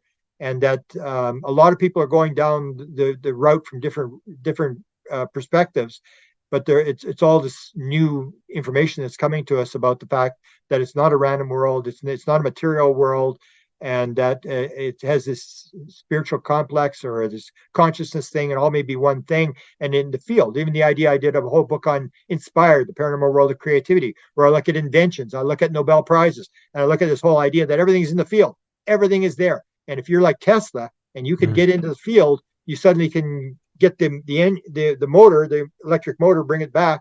And a lot of people will say that the hologram, the laser, were invented by guys sitting on a park bench. They suddenly quiet their mind. You say, how do you get to do it? So they're working on the problem, and then they suddenly give up. And they go and they watch it. The one guy's watching a tennis game.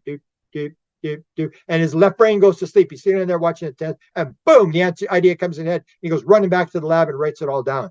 That's how this inspiration works. The answers are in the field, and it's the ability to shut down the rational analytical mind, get in the field, get the material, and then bring it back. Yeah. One other thing I was going to ask you about, I'm assuming maybe you must be partially familiar with it, probably, is that whole missing 411 situation where a lot of people seem to, well, we know a lot of people go disappearing and missing in general every year in the United States and Canada and around the world. A lot of people that are never found again. I think maybe more than most people realize. But anyways, the missing 411 stuff, mostly popularized by David Paulides. A lot of the stories, not all, but a lot of the stories have very strange circumstances around them. And even aside from the missing 411 stuff, a lot of Sasquatch sightings seem to have orbs associated with them. A lot of UFO sightings seem to have orbs associated with them. And there does seem to often be a connection between those things and some of these missing people scenarios. Do you think there's any connection, and what do you make of it? You can learn something from his material. So I was at a conference with him just recently.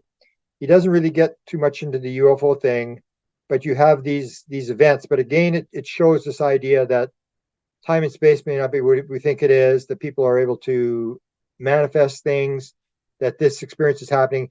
And then you take a look at it culturally. It only happens in the United States. That's like the Colaris thing. So Colaris, they're like, what about all these people getting injured in Colaris?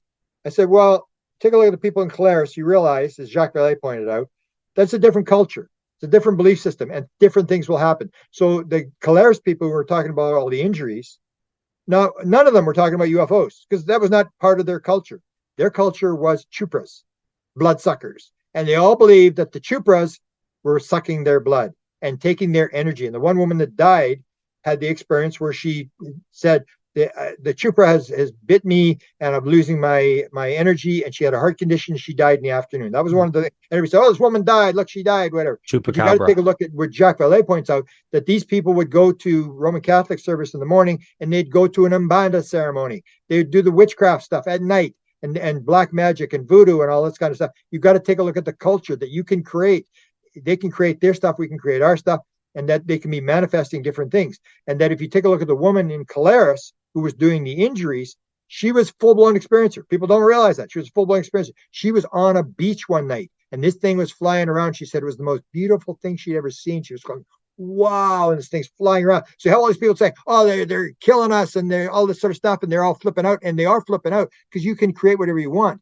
And it goes back to this whole idea of the voodoo thing, that if somebody points a bone at you, if you raise in that culture, you're dead the next day because someone points a bone at you, because you have that belief system, and it's your belief system that creates your environment. So none of the Colaris people were talking about UFOs. They're all talking about the chupras. And the guy who's, as soon as the Air Force came in, the guy that ran the Air Force program in Colaris was an experiencer. And he tells about the experience about the being grabbing him from behind and saying, do not worry, we are not here to harm you. And he's a full-blown experiencer since he was a kid. And you realize, you go, this is a little more complex than what it looks like. And it stops. So why does it only go on for three months? Why don't they suck everybody's blood? Why don't you have the UFO thing brought in? It's the thing. So the 411 is a UFO, it's a national park type thing. Now I think you can learn something from it, but it shows you that the world is not the simple world that people think it is. But we want to go to the fear thing. We want to link it to Sasquatch, or aliens are taking people, or the people in the underground are taking people, or whatever. I think it's an example, if you take a look at the data, that shows that things are able to happen that shouldn't normally happen, and it has something to do with people's belief systems and it's hard to say, but that's what you do. Is it's an oddity. A 411 is like the material. What you want to look at is, as Gary Nolan says, I'm not interested in the 95% of the stuff that falls inside the bell curve. I'm interested in the 5% outside the bell curve. So when he has a student and they're doing their PhD dissertation and they're showing the data, you say, how come that's outside the bell curve? What does that mean? And the person says, I don't know. And that's what you're looking at. You're looking for the 5% outside the bell curve. And that's what the 411 is. It's teaching us something about the nature of reality, about how the world works. And I'll still go back to the fact that it's all one thing and it's all being created mentally. Everything's an activity inside consciousness. The physical world really does. Even quantum physics guy said things that we consider matter are not really matter. Yeah, at best fields of quantum potential. And how does an electron know what to do? The first electron that flies around has this. We still don't even know what the electron is doing around the atom, and it knows exactly what it's supposed to do, and it's been doing it for 13.7 billion years. And that shows that everything is conscious, everything is connected, and the consciousness thing has to be the forefront of understanding. Instead of trying to describe what we're seeing, all these people just disappear, and we sell books and make movies about it. Instead of describing, let's explain what's actually going on. Why is this anomaly? Why is 411 happening? Why is Colaris happening? Why are UFOs here since 1947? Why are they over nuclear missile silos? Why are they mutilating cattle? I used to say to Linda, you know why they take every last drop of blood out of the cow? Why? Because if they didn't, you wouldn't investigate. They want it to be really weird. They want to take the heart outside. Why do they take the heart out of a cow and shred the heart and leave the body, the heart sac intact? And then everybody goes, how the hell did they get the heart out? They take a fetus out of the cow without any incision. They just pop it out. They want it weird. They want everybody with a camera. They want you to go, what the heck is going on here? And then somebody like David Perkins, who has the biggest catalog, suddenly says, this is Gaia. This is happening through Gaia. This is a world effect. It's happening. They're all downwind and downstream from nuclear power activities. And he starts presenting the data, and you go like, wow. It's almost like, and that's when they made the prediction. When Chris O'Brien said, if your theory is right, when Fukushima happened, he said, if your theory is right, we're going to start getting mutilations on the west side of the Rockies. Because there was no mutilations. People don't realize there was no mutilations in California. They were all happening on the plain states downwind from the nuclear power activities. And suddenly, 11 days after Fukushima, suddenly they started getting cattle mutilations in Oregon. And it basically said, hey, this is right. It's got to do, it's something that's happening, and it's just an event, and we either learn from it or we don't learn from it. Interesting. Okay. Well, I mean, wow, the 2.5 hours, I think it's gone by really fast. Well, let's call it a day, and then you can think up some more stuff, and we can do another one down the road. Oh yeah, definitely. If we go to 4 hours, a lot of people aren't going to be watching for 4 hours. Yeah, well, I can always split it up, but yeah, it's there's so much to cover, so many things to talk about. So I definitely appreciate you coming on here today and devoting a little bit of your time. Yeah, it's always good for me because you asked a few questions people don't usually ask. And that's what you want to do is the more you talk about it, the more you analyze it, and people challenge you on certain things, you start to think about it, and then you quiet your mind. I'll be walking. I go to McDonald's 3 times a day, mile and a half there, a mile and a half back. And that's when I'm just walking along. All of a sudden, the answer to one of your questions will just suddenly pop into my head. I'll say, this is it. And then I'll go quickly write it down. I always have a pen and a piece of paper with me, and I write it down. And that's how it works to me is we go through the analysis, we talk, and we go through the whole thing. And then once you're quiet or when you're dreaming or whatever, I believe you're going to be given help that will give you answers to the questions, and we just slowly move along down the road. Yeah. Okay. Is there anything you'd like to mention first about anything you have online or any of your books or anything like that if people are interested? The UFO Sky Pilot book I think is pretty important because it's the first book that deals with people who flew the craft. And these people all came to me. There was none on the internet. I don't think there was anybody. They all just sort of appeared to me, like Chris Bledsoe, where he said, "Oh, I flew the craft." He said, "You flew the craft," and then I would get him to tell me. And that's because that's been confirmed by James Lukatsky from Pentagon. He said the Pentagon reviewed it, and he's officially able to say that the phenomena is a combination of physical and psychic events, and you need both of them. And that's what the thing is. You seem to have a physical craft, you seem to have some sort of technology, but it's a lot of consciousness connected. So that, and then the book that's coming out shortly is hopefully my last disclosure book. I hate disclosure books, but the one landing the plane, where I go through all the things that Lakatsky says that I've been saying for years. The idea that government has been disclosing for many, many years. There's people inside the government, they've been leaking this stuff for years. And people say, no, they don't. Yeah, they have. They have been doing it. I go through the whole thing, how Tom DeLonge got involved and stuff. So that book will be coming out.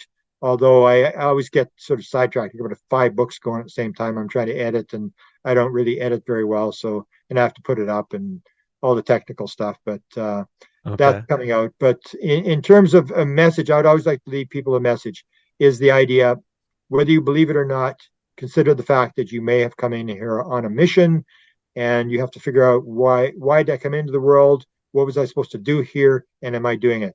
And other than that, nothing else means a damn thing. Nothing means anything. All it is what am I supposed to do? And am I doing it?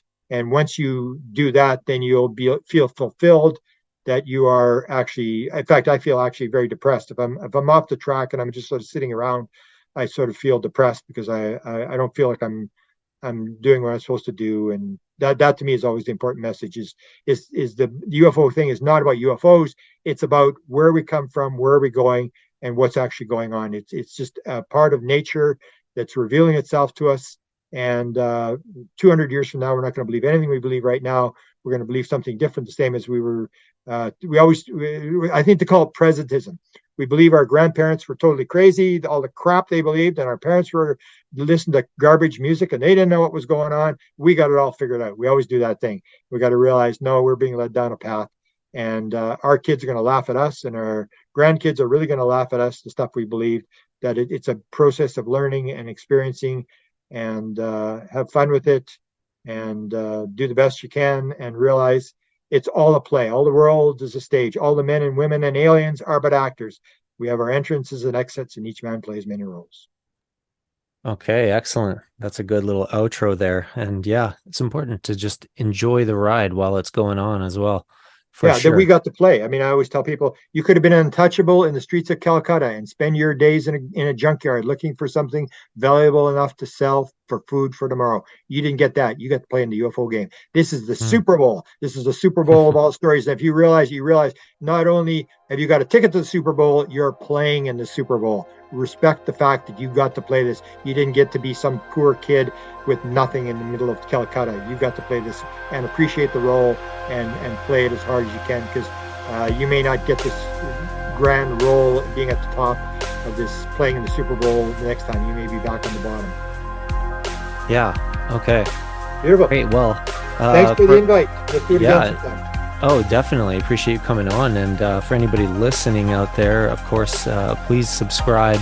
We're on YouTube, Rumble, BitChute, and I'm on all the Mystical Mountain is on all the major podcasting platforms, Spotify, Google, iTunes, etc., etc. So share the podcast if you can, if you don't mind, on Facebook, wherever you deem fit. And we'll see you next time with something else interesting, I'm sure. Okay, thank you, Grant. Have a good one.